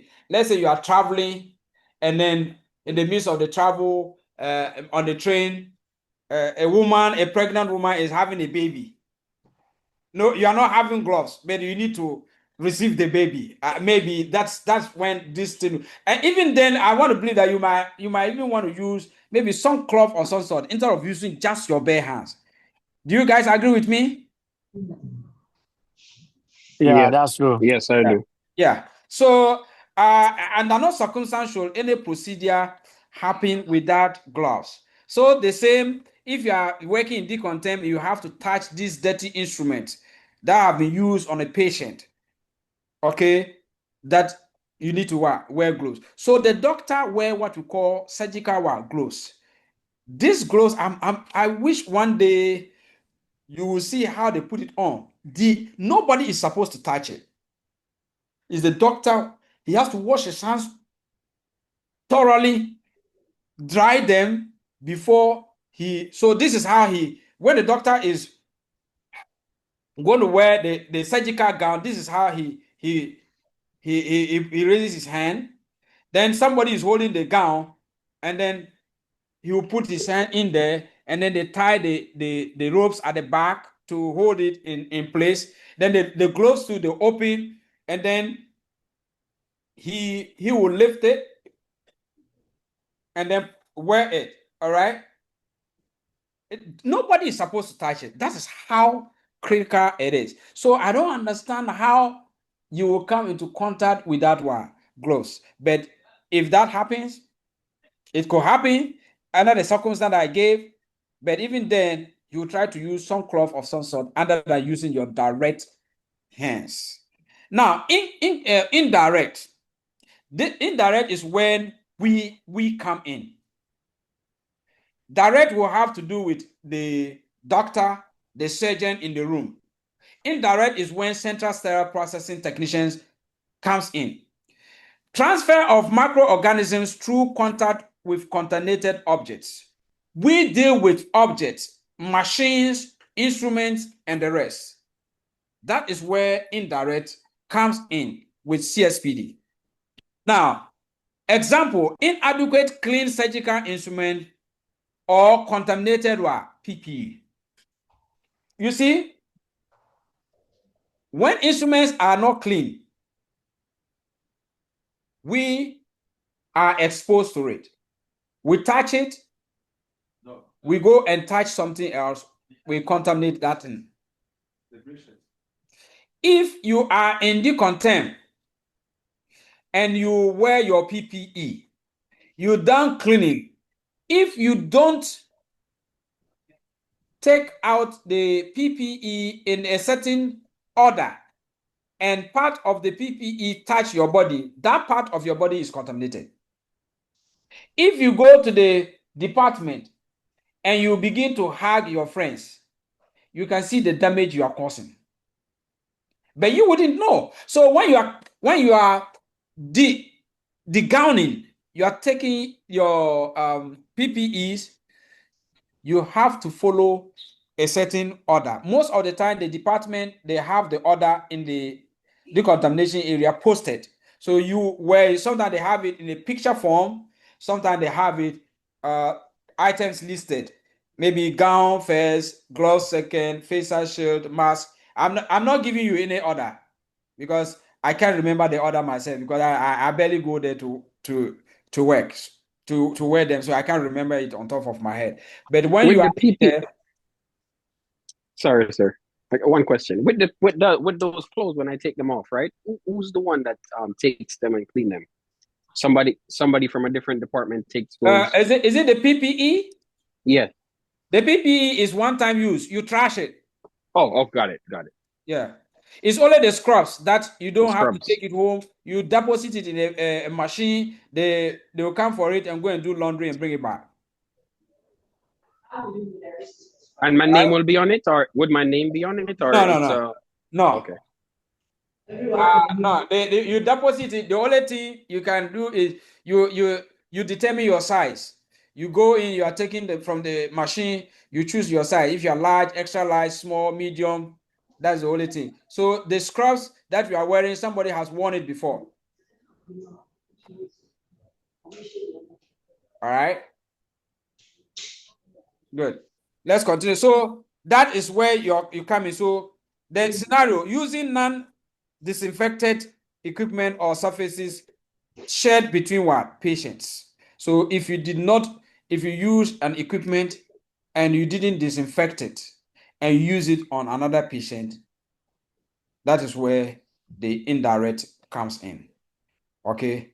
It was living on in a living thing and you use it on another person. All right. Let's see. Let's go. Steps to take in preventing that spread, that indirect. What are the steps to take to prevent indirect spread or transmission? Cleaning contaminated medical devices or cleaning contaminated medical devices. We have seen that if you do that and you do it effectively, you break the chain. Inspecting instruments, ensuring instruments are safe and functional.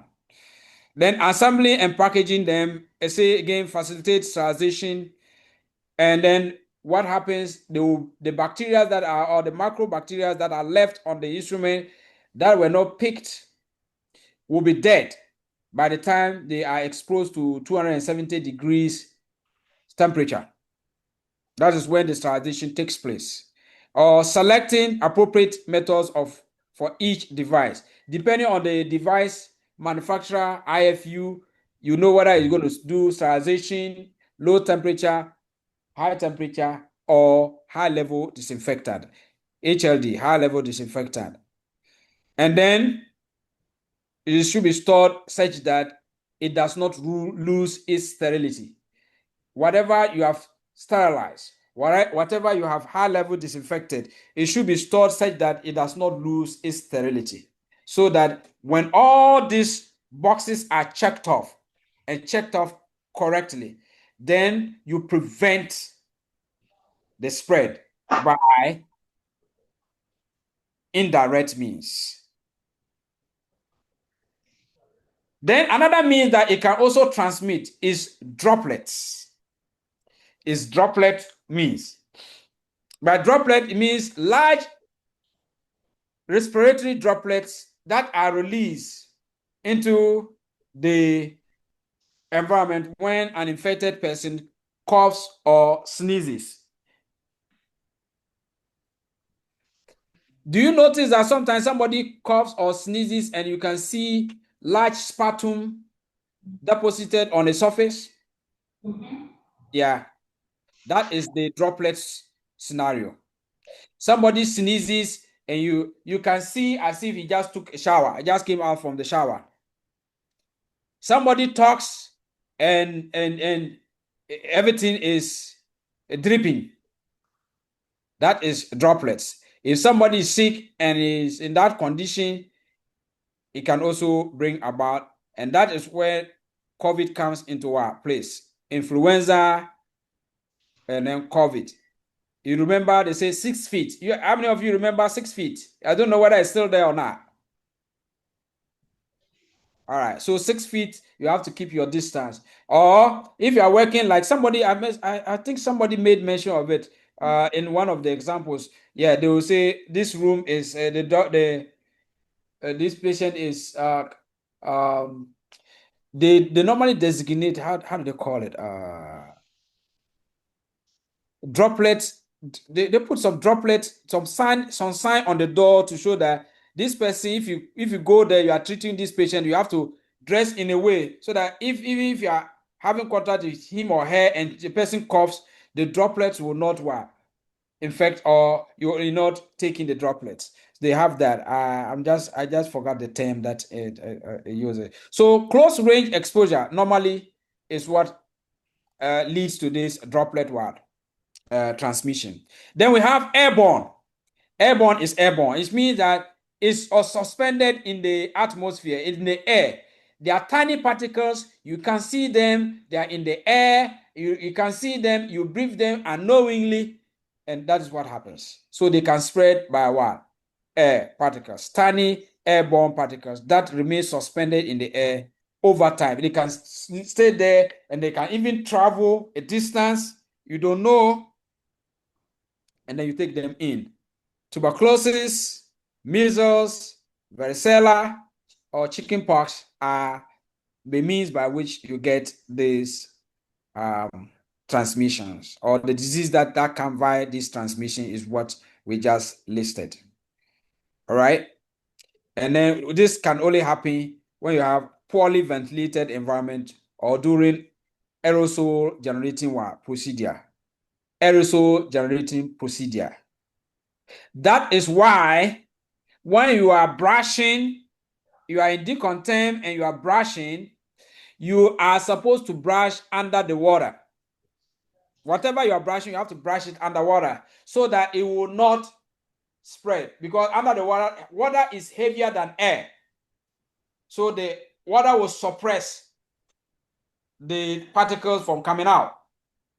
But if you brush it in the open, the particles that you are brushing get suspended into the atmosphere. That is why we don't encourage, if you go to any CSPD department, we don't encourage brushes in the clean side, because the temptation is that you are going to brush it, an instrument when you think it's dirty. When you brush it, what happens? The particles get suspended into the atmosphere and people breathe. That's why you don't expect brush. If you see anything deemed still dirty, you take it to the decontent, give it to the decontent person. He will do the job and give it back to you. Clear?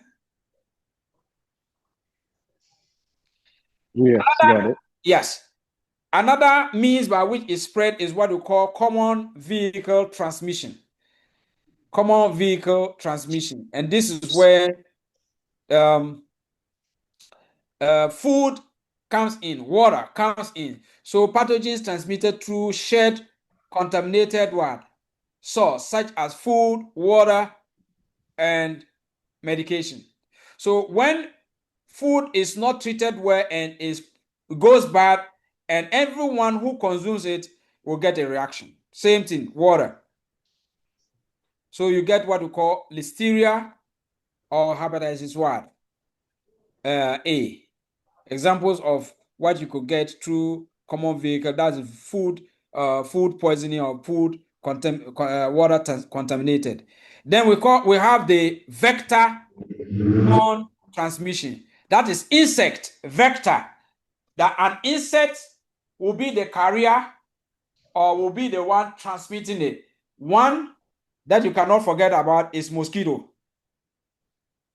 Those are, I'm sure about 80% of us know that malaria is common. 80% on this platform. We are coming from a place where malaria is very prevalent, is very common, and we know that it's the mosquito. Anopheles mosquito is the one that causes it. So mosquito becomes the vector or the transmitter of that. And then Lyme disease is tick. How many of us know tick? Yes. Some of us who have stayed in the village, we know tick.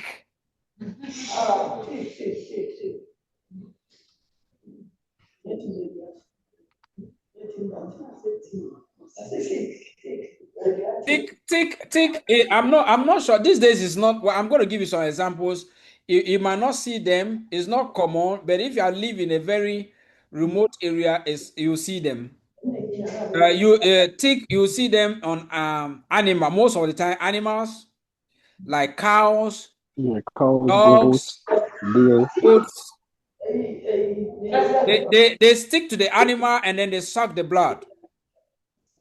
All right. In the case of the human being, you can find like these bed bugs.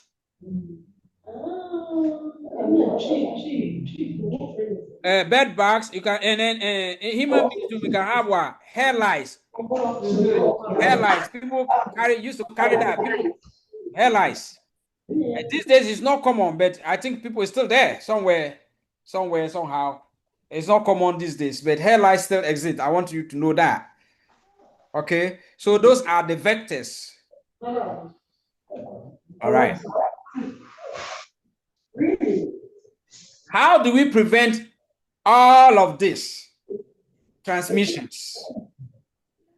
Hand hygiene, PPE, keeping the environment clean, sterilizing the instrument, isolating, practicing what? Isolation what? Precautions. So that you don't get the droplets and the airborne. Proper waste disposal, vaccination, or prophylaxis. Vaccination and prophylaxis is the same thing. It's from some form of treatment that you take when you are at risk. And then powerful one, getting yourself educated and trained. Getting yourself educated. If you do all these dots that we have looked at, you will prevent the transmission of diseases. Now, we have seen that how it moves from one to another. Direct, indirect, droplets, airborne, vector method, common vehicle, which is food, water. Now, who or how does it enter into the person it's going to affect? That's what we mean by pathways or portal of entry or pathways for infectious disease. Respiratory tracts through your nose and the rest. Then genitourinary tract. That is through your reproductive organs. Then gastrointestinal, ingesting into your intestines through your mouth, through the esophagus, into your large and small intestines. That is where it goes in, and it can also go through from your behind. If you sit on a toilet that somebody leaves something behind, it can also have your behind can also be a source of entry or a port of entry. Okay.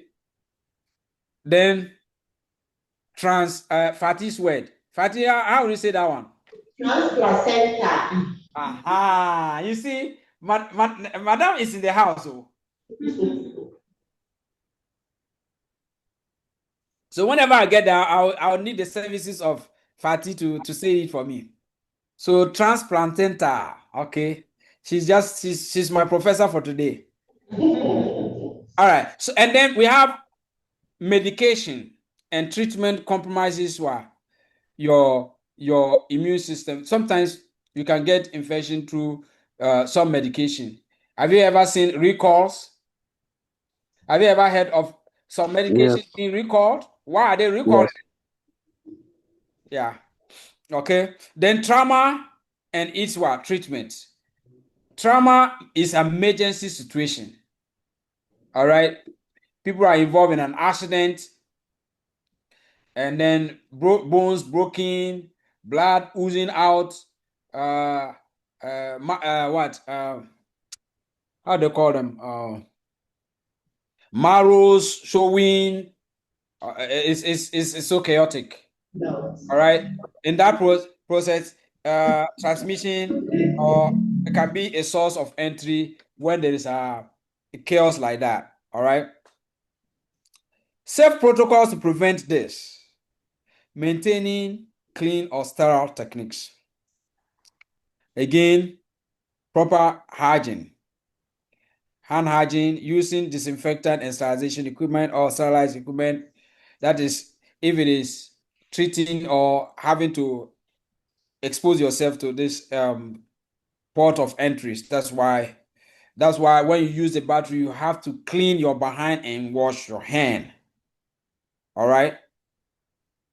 How many of us use our right hand to clean our behind? Nobody. Everybody uses. Huh?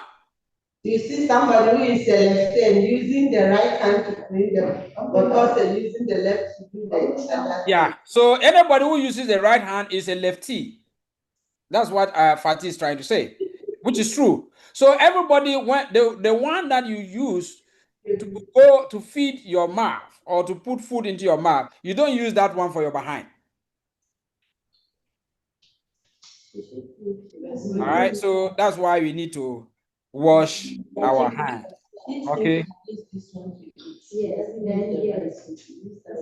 Now, if it enters, if it's able to enter through your respiratory tract, gastrointestinal, urinary tract, or through what you call trauma or medication or whatever, is able, any opening that it is able to use to enter into your system, your ear, your nose, your eyes, your mouth, your behind, or there's a cut on your disease open, which is the trauma case. Who is susceptible? Who is victim? Who is the victim? Is what we're talking about. A susceptible host. Now, final link. That is the final stage of this. is the final link in the chain of infection. The person, it enters their immune system or the host who carries this. How does it generate or grow in there and finally become a headache for the person is what we are looking about. Determines if an individual can resist infection. So susceptible host is a person susceptible or a resistant. Some people's system can fight it, some people's system cannot fight it. So that is why because you don't even know whether your system can fight it, that is why you have to do everything possible to prevent it from getting into your system in the first place. All right. Now, there are certain factors that influence the susceptibility of a host. One is age. We all know that when you are young or the very old people are frail people. When they say frail people, they are the ones that are the weaker links. So very young people, infants, and very old people are the very susceptible ones. It goes in there, it can cause damage quickly. All right. And then we also have another factor as disease history. That's conditions like cancer, diabetes, and heart disease. If you already have this, what we call pre-existing conditions, and a host or a microorganism enter your system, then these diseases serve as a catalyst. It serves as a pushing force to get this new item or this disease, this new microorganism that has entered into your system, to get it to activate quick.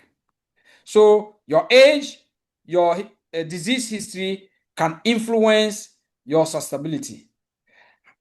Measures to boost your immunity. How do we boost your immunity so that you can resist this? By treating the primary disease. If you know it, it's better to treat it. Administering vaccines.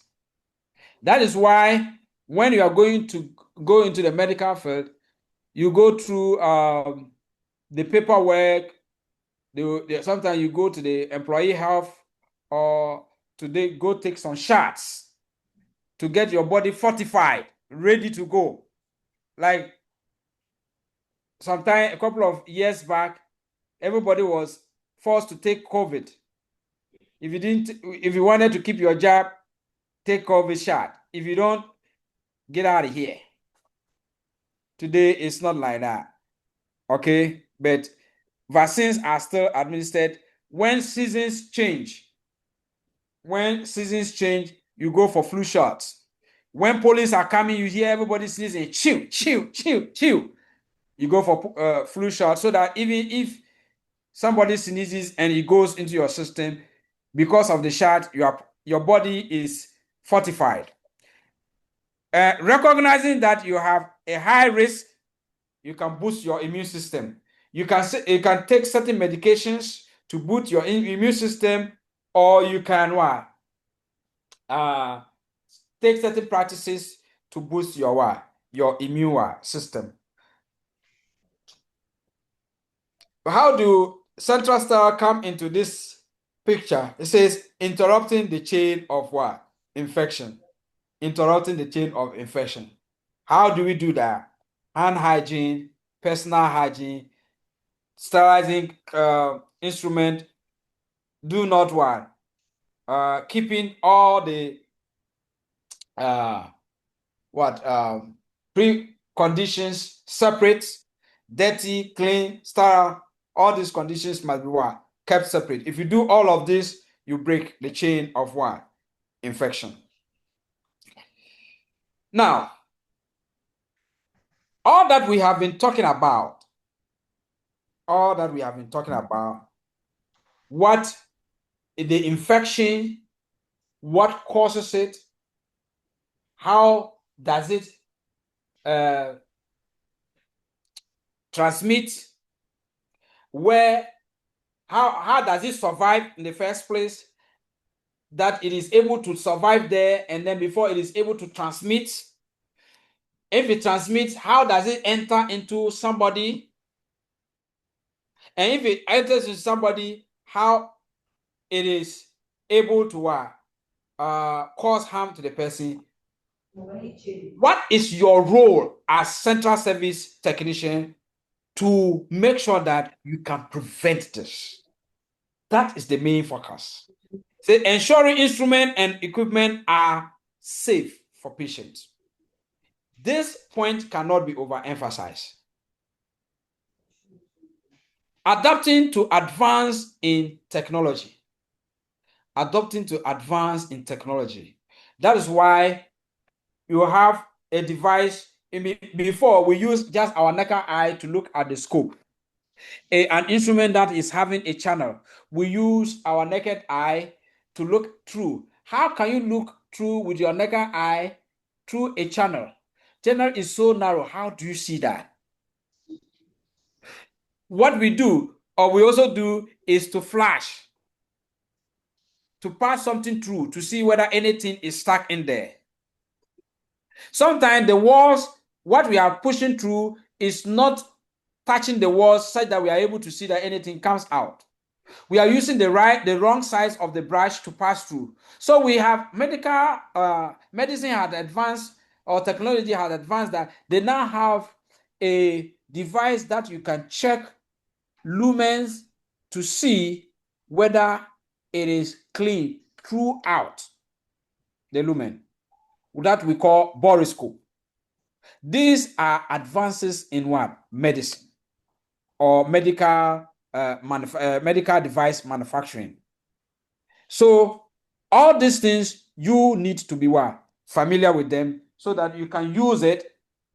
You know your role, what you need to do to get this one sorted out. Understanding your role as central service professional in infection control is very important. Making sure you wash your hand before you start, wash your hand before you leave, clean your surface, clean the surfaces that you touch that you think other people have touched. Very important. Why are we concerned about this?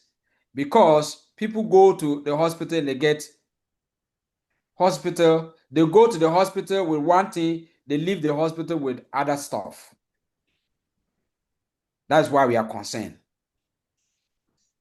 All right. Surgical site infections. That is why we are concerned about infection control. Annual surgical procedures that they do, over 51.4 million surgeries take place in a year. So you can see the level of exposure. That's why we need infection control. All right. Pathogens, we have to make sure that we practice isolation to prevent people from spreading. That's why we call quarantine. When you get COVID, they say don't come to work. All in the name of preventing spread. Some of these are mandatory. Some of these are voluntary recommendation. Take it or leave it. So the standard precautions, make sure that you don't sneeze on other people. If you are exposed to fluid, infectious fluid, make sure you follow the right protocols. When we do all of these things, we are preventing infections. The isolation precaution is as a result of what? The quarantines that we supposed to do. And all of this is as CDC recommendations. All these things that we are doing today, quarantine, isolation, is because of previous experiences that they have seen or that we have encountered. That is why we are having these situations. So your role at CPD Tech is to make sure that you protect yourself and you protect your colleagues.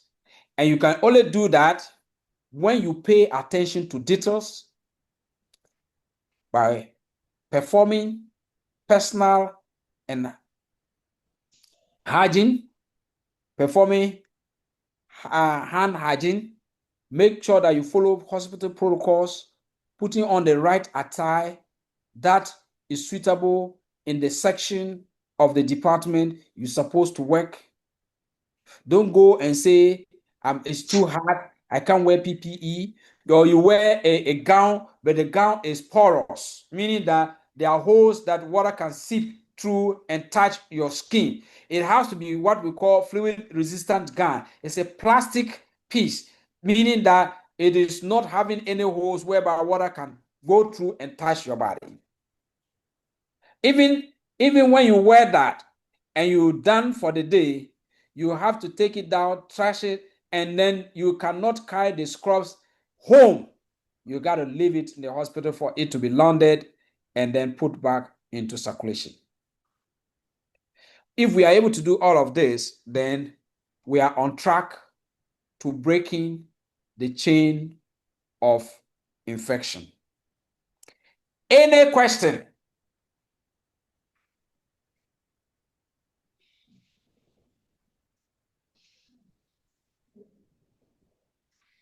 Any question? We're done. So I leave questions time open for questions. If somebody has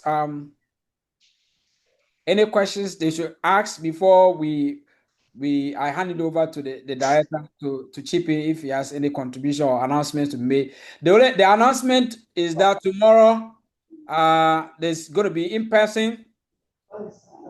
So I'll be there in the Bronx. I'll get to see all the beautiful faces, and then can get to see the beautiful smiles on your faces. So our online friends, you are invited to our in-person class tomorrow if you can make it. Sometimes eye contact is very important. So if you can make it tomorrow, that would be great. So let's give ourselves, let me take 5 minutes to take in questions. If anybody has anything that is bothering him or her, let's take it. Let's ask the questions, and we have 5 minutes to brainstorm and then get out of here. So question time. Or somebody has a contribution. It's not only a question. Somebody feels that he understands some slides better and he wants to add to what I have said. They are permitted to do so. One question. Go ahead.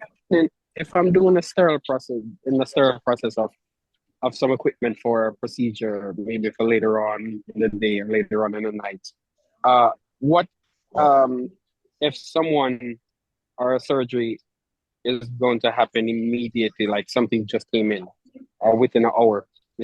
What do? Do I stop what I'm doing and then take care of that situation, or? Okay, who is asking the question? Ricardo Benjamin. Benjamin. All right, Benjamin, that's a good question. Yeah, so sir, I want you to repeat what Benjamin asked you again before you answer him. We didn't get him. Oh, you didn't hear? Oh, okay. So some part of the question was breaking too. So I'll let Benjamin repeat if I get it this time. But even though I understand the import of his question, Benjamin, let me just say it for you to confirm whether I got your question right. Okay. So Benjamin is asking that if he's working in Central Sterile Processing Department, say in Decontem, and then instrument come from the OR and it was used for a patient, obviously, yes, means to come from the OR means that it was used. And then they need it for another procedure later in the day. Is he supposed to stop whatever he's doing and do that one, or what? Benjamin, was that your question? No, I was saying that Okay, so I while got I'm it wrong. working, I I didn't said while understand your question. So tell us. so I was saying while I'm working, Uh-huh.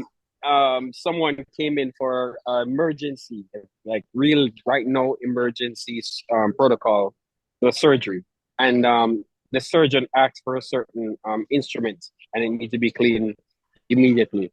Uh, do I stop the process in what I'm doing and go ahead and take care of it, or do I finish off my sterile processing and then go ahead and do what the surgeon? Oh, I get it. Mhm. I get your question now. I get your question now.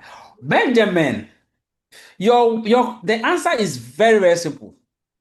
You are not the only one working in the department. There will be people who will be at the clean side. There will be people who will be there will be somebody who will be on sterilization, who is cooking the instruments, or who is putting the instrument inside the machine for it to sterilize. So if there is an emergency and the surgeon needs something, and the process has to start with you, yes, you will do your part and pass it over to the rest. You don't have to come out from the decontaminant area and go and do the other side of the cleaning side or the clean side. You give it to the clean people, tell them the doctor needs this ASAP. It means that you have communicated your information, your work is done. So the person who receives it will do what he or she is supposed to do, give it to the person who needs to cook it, and say, hey, Fatih, this is me, Bosco. Telling Fatih, hey, Benjamin gave me to this. He said the doctor needs it. They want to use it at 1:30 case, emergency. All right. So make sure they note that it going in, that it goes on. My work as clean side person is over. It is now the person who is supposed to cook it. If he puts it inside the machine and his shift is over, all that he needs to tell the shift coming in is, hey, Rahina, I'm just using a hypothetical name, okay? Rahina, there's an instrument in sterilizer number 5. Just assuming it's in 5. Is in number 5. They need something in there. The name of the piece is this. It's this doctor. Your work is over. Go home. Have your peace of mind. Enjoy your banku or your fufu or your wache, and you don't have any problem. Have I answered your question? Yes, you did. And also you said good, proper communication is key too. Right. Got it. Communication is key. That's it. Any other question? Professor, I have a question. I'm sorry. Go ahead. I have a question on the practice test on chapter 4. Can I still ask you about it? Okay. If I do remember, go ahead. Go ahead. Okay, so one of the questions they ask which sterilization method is ideal for items that cannot withstand high temperatures but need rapid sterilization. So one of the answers I picked, it was wrong, but then you know how when you do the practice test and you pick the wrong answer, they usually give you the right answer, give you feedback. It said none of the options that you guys chose, they said no correct answers. Okay, so do you remember the answers, the options that were available for you to choose? Yes, one of them. So which one did you choose? Let me ask for your answer first, then I will be able to tell whether you got the right answer or not. I chose the hydrogen Peroxide. Me too. Yep. Yes. Me too. And they said it was wrong, but then they had like autoclaving, they had dry heat, and then I don't even remember the other one, but they said all of them is wrong. All of those. I can answer that. Okay. So if you choose the right answer and it says answer not provided or incorrect, it means that it's an issue with the question itself, not what you chose. So in that case, take a picture of that and send it to me, and I'll take care of it as soon as possible. Okay. Okay, no problem. Do you happen to remember the question number? You said it's under chapter 4? Chapter 4. chapter 4, the practice test. I think it's Practice question test. Yeah, All right. 17 or 18. I'm not sure, but it's yeah, one. but it switches every time you do the quiz Yeah. again. Like the question The order switches. changes. All right. Yeah, So the I'll order take changes. my time today, go through every single I question have the to make picture of sure it. that I'll send it to you. I have a sounds picture. good. All Yeah, right. anytime you encounter such issue, take a picture of it and send it to me. I'll log in. I usually carry my laptops around Okay. for issues to resolve issues like that and fix it as we go. You listen, you have 2,700 questions, and I can understand if you're not able to remember some of these. I mean, by the time you finish this course. So anytime you encounter an issue, take Mhm. picture, send it to me, and I will make sure that it's resolved. Okay?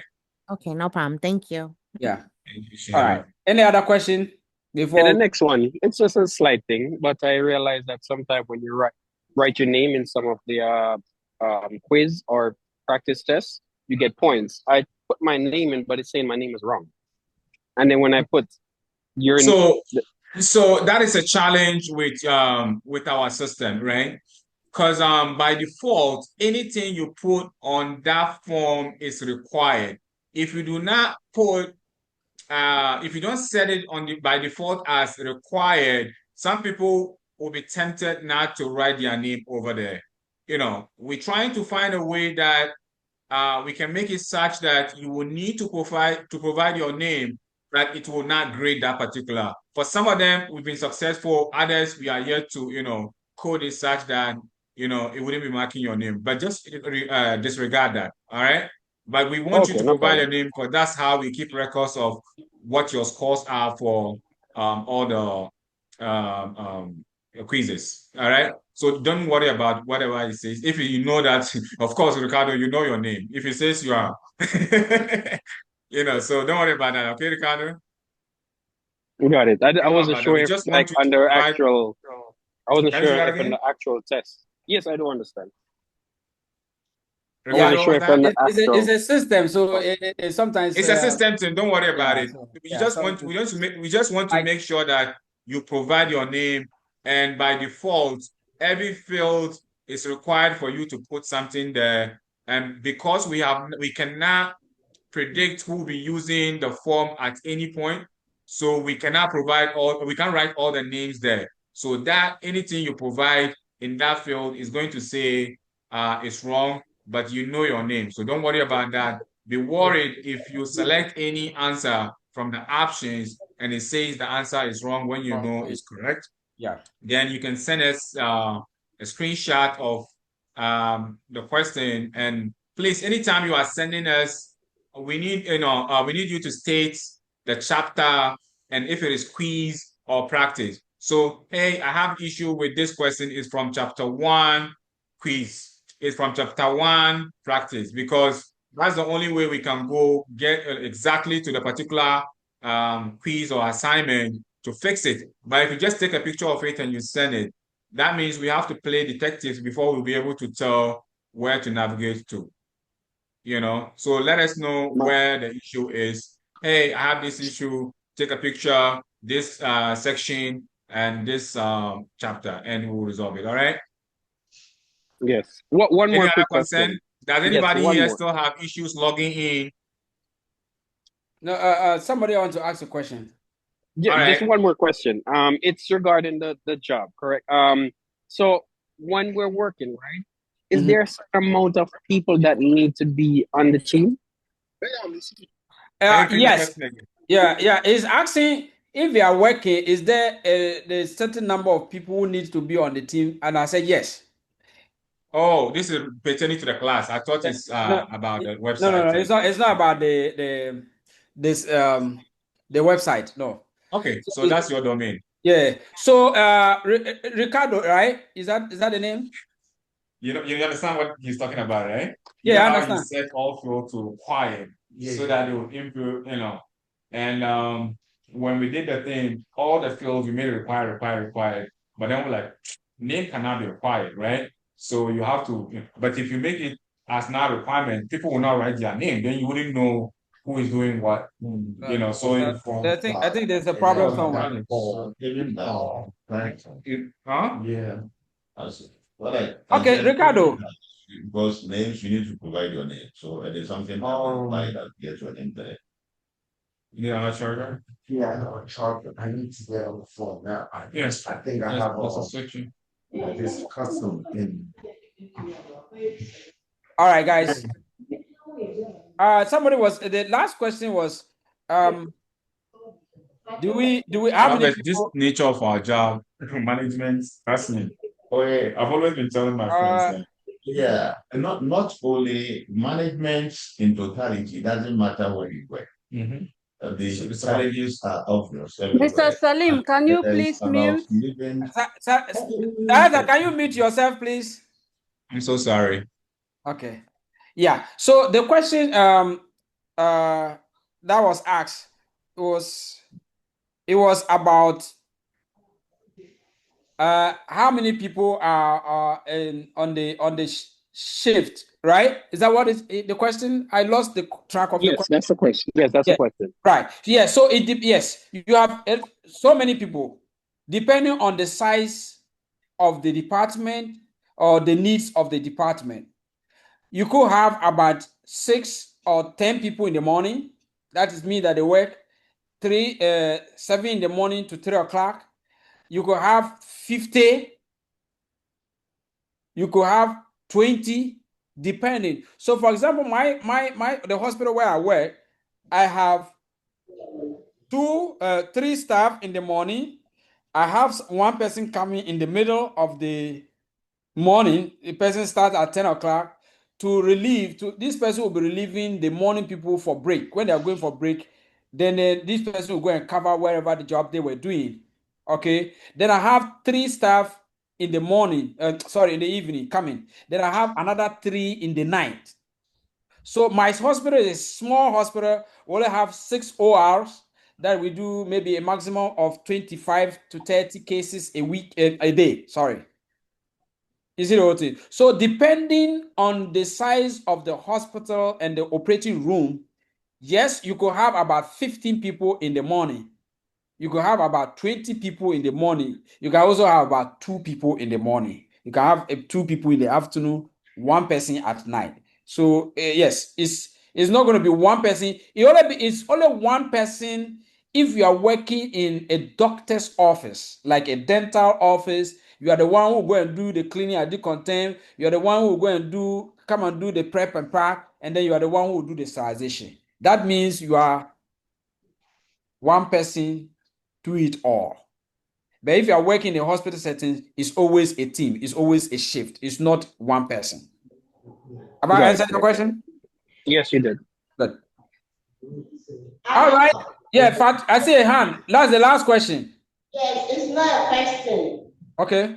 It's to help preventing infection prevention. Okay. Infection spreading. Okay. I also want to urge we the health workers that we shouldn't be wearing our uniform to work and clothes and bring it home again. I urge if we can wear our home attire to work, and then you go and change to your scrub. Yeah. I agree with Fatih. Some hospitals, if they when the one you send it to your house is also some of spreading infection because you went and worked with the attire. And at the same time, bringing it a public transfer, coming home, meeting people, it also cause a lot of infection to other people. Yeah, true. Very true. Okay. So let's take Fatih's advice and then it will help. But even then, some hospitals they frown on you wearing the scrubs outside. Even if you are going for lunch, you're supposed to change into your street clothes, go for lunch, and come back and put back on your scrub. Or if you go out with your scrubs, the rule is that when you come back, you have to take off those scrubs and then take another one from the machine before you go back to the department to work. But most of the time, they don't do that. They just come, they go straight to work, and then that's it. And then the reason why some people also take the scrubs to other places is that some people do 2 jobs. So they're living here, it's time wasting for them to take off the clothes, They just put the street clothes inside their bag, and they are in their other hospital or job scrubs, and they are running to the other side to go and begin another one. Okay, that is why it happens. But if we can do as recommended, I think it will help. I think that's about it. Let's meet tomorrow, same time, online. And are you coming to online again? oh, it means you didn't hear me the first time. Who knows the answer I provided to this question? In person, okay. Okay, so you see me. I said I want to see the beautiful faces tomorrow, so I'll be there. Okay. So my online friends, let's come together, do it, guys. All this we are doing, it will not help if you don't go and read and then you do the practice. Go and read, do the practice, and then we meet tomorrow. Thank you. Thank you. Bye-bye.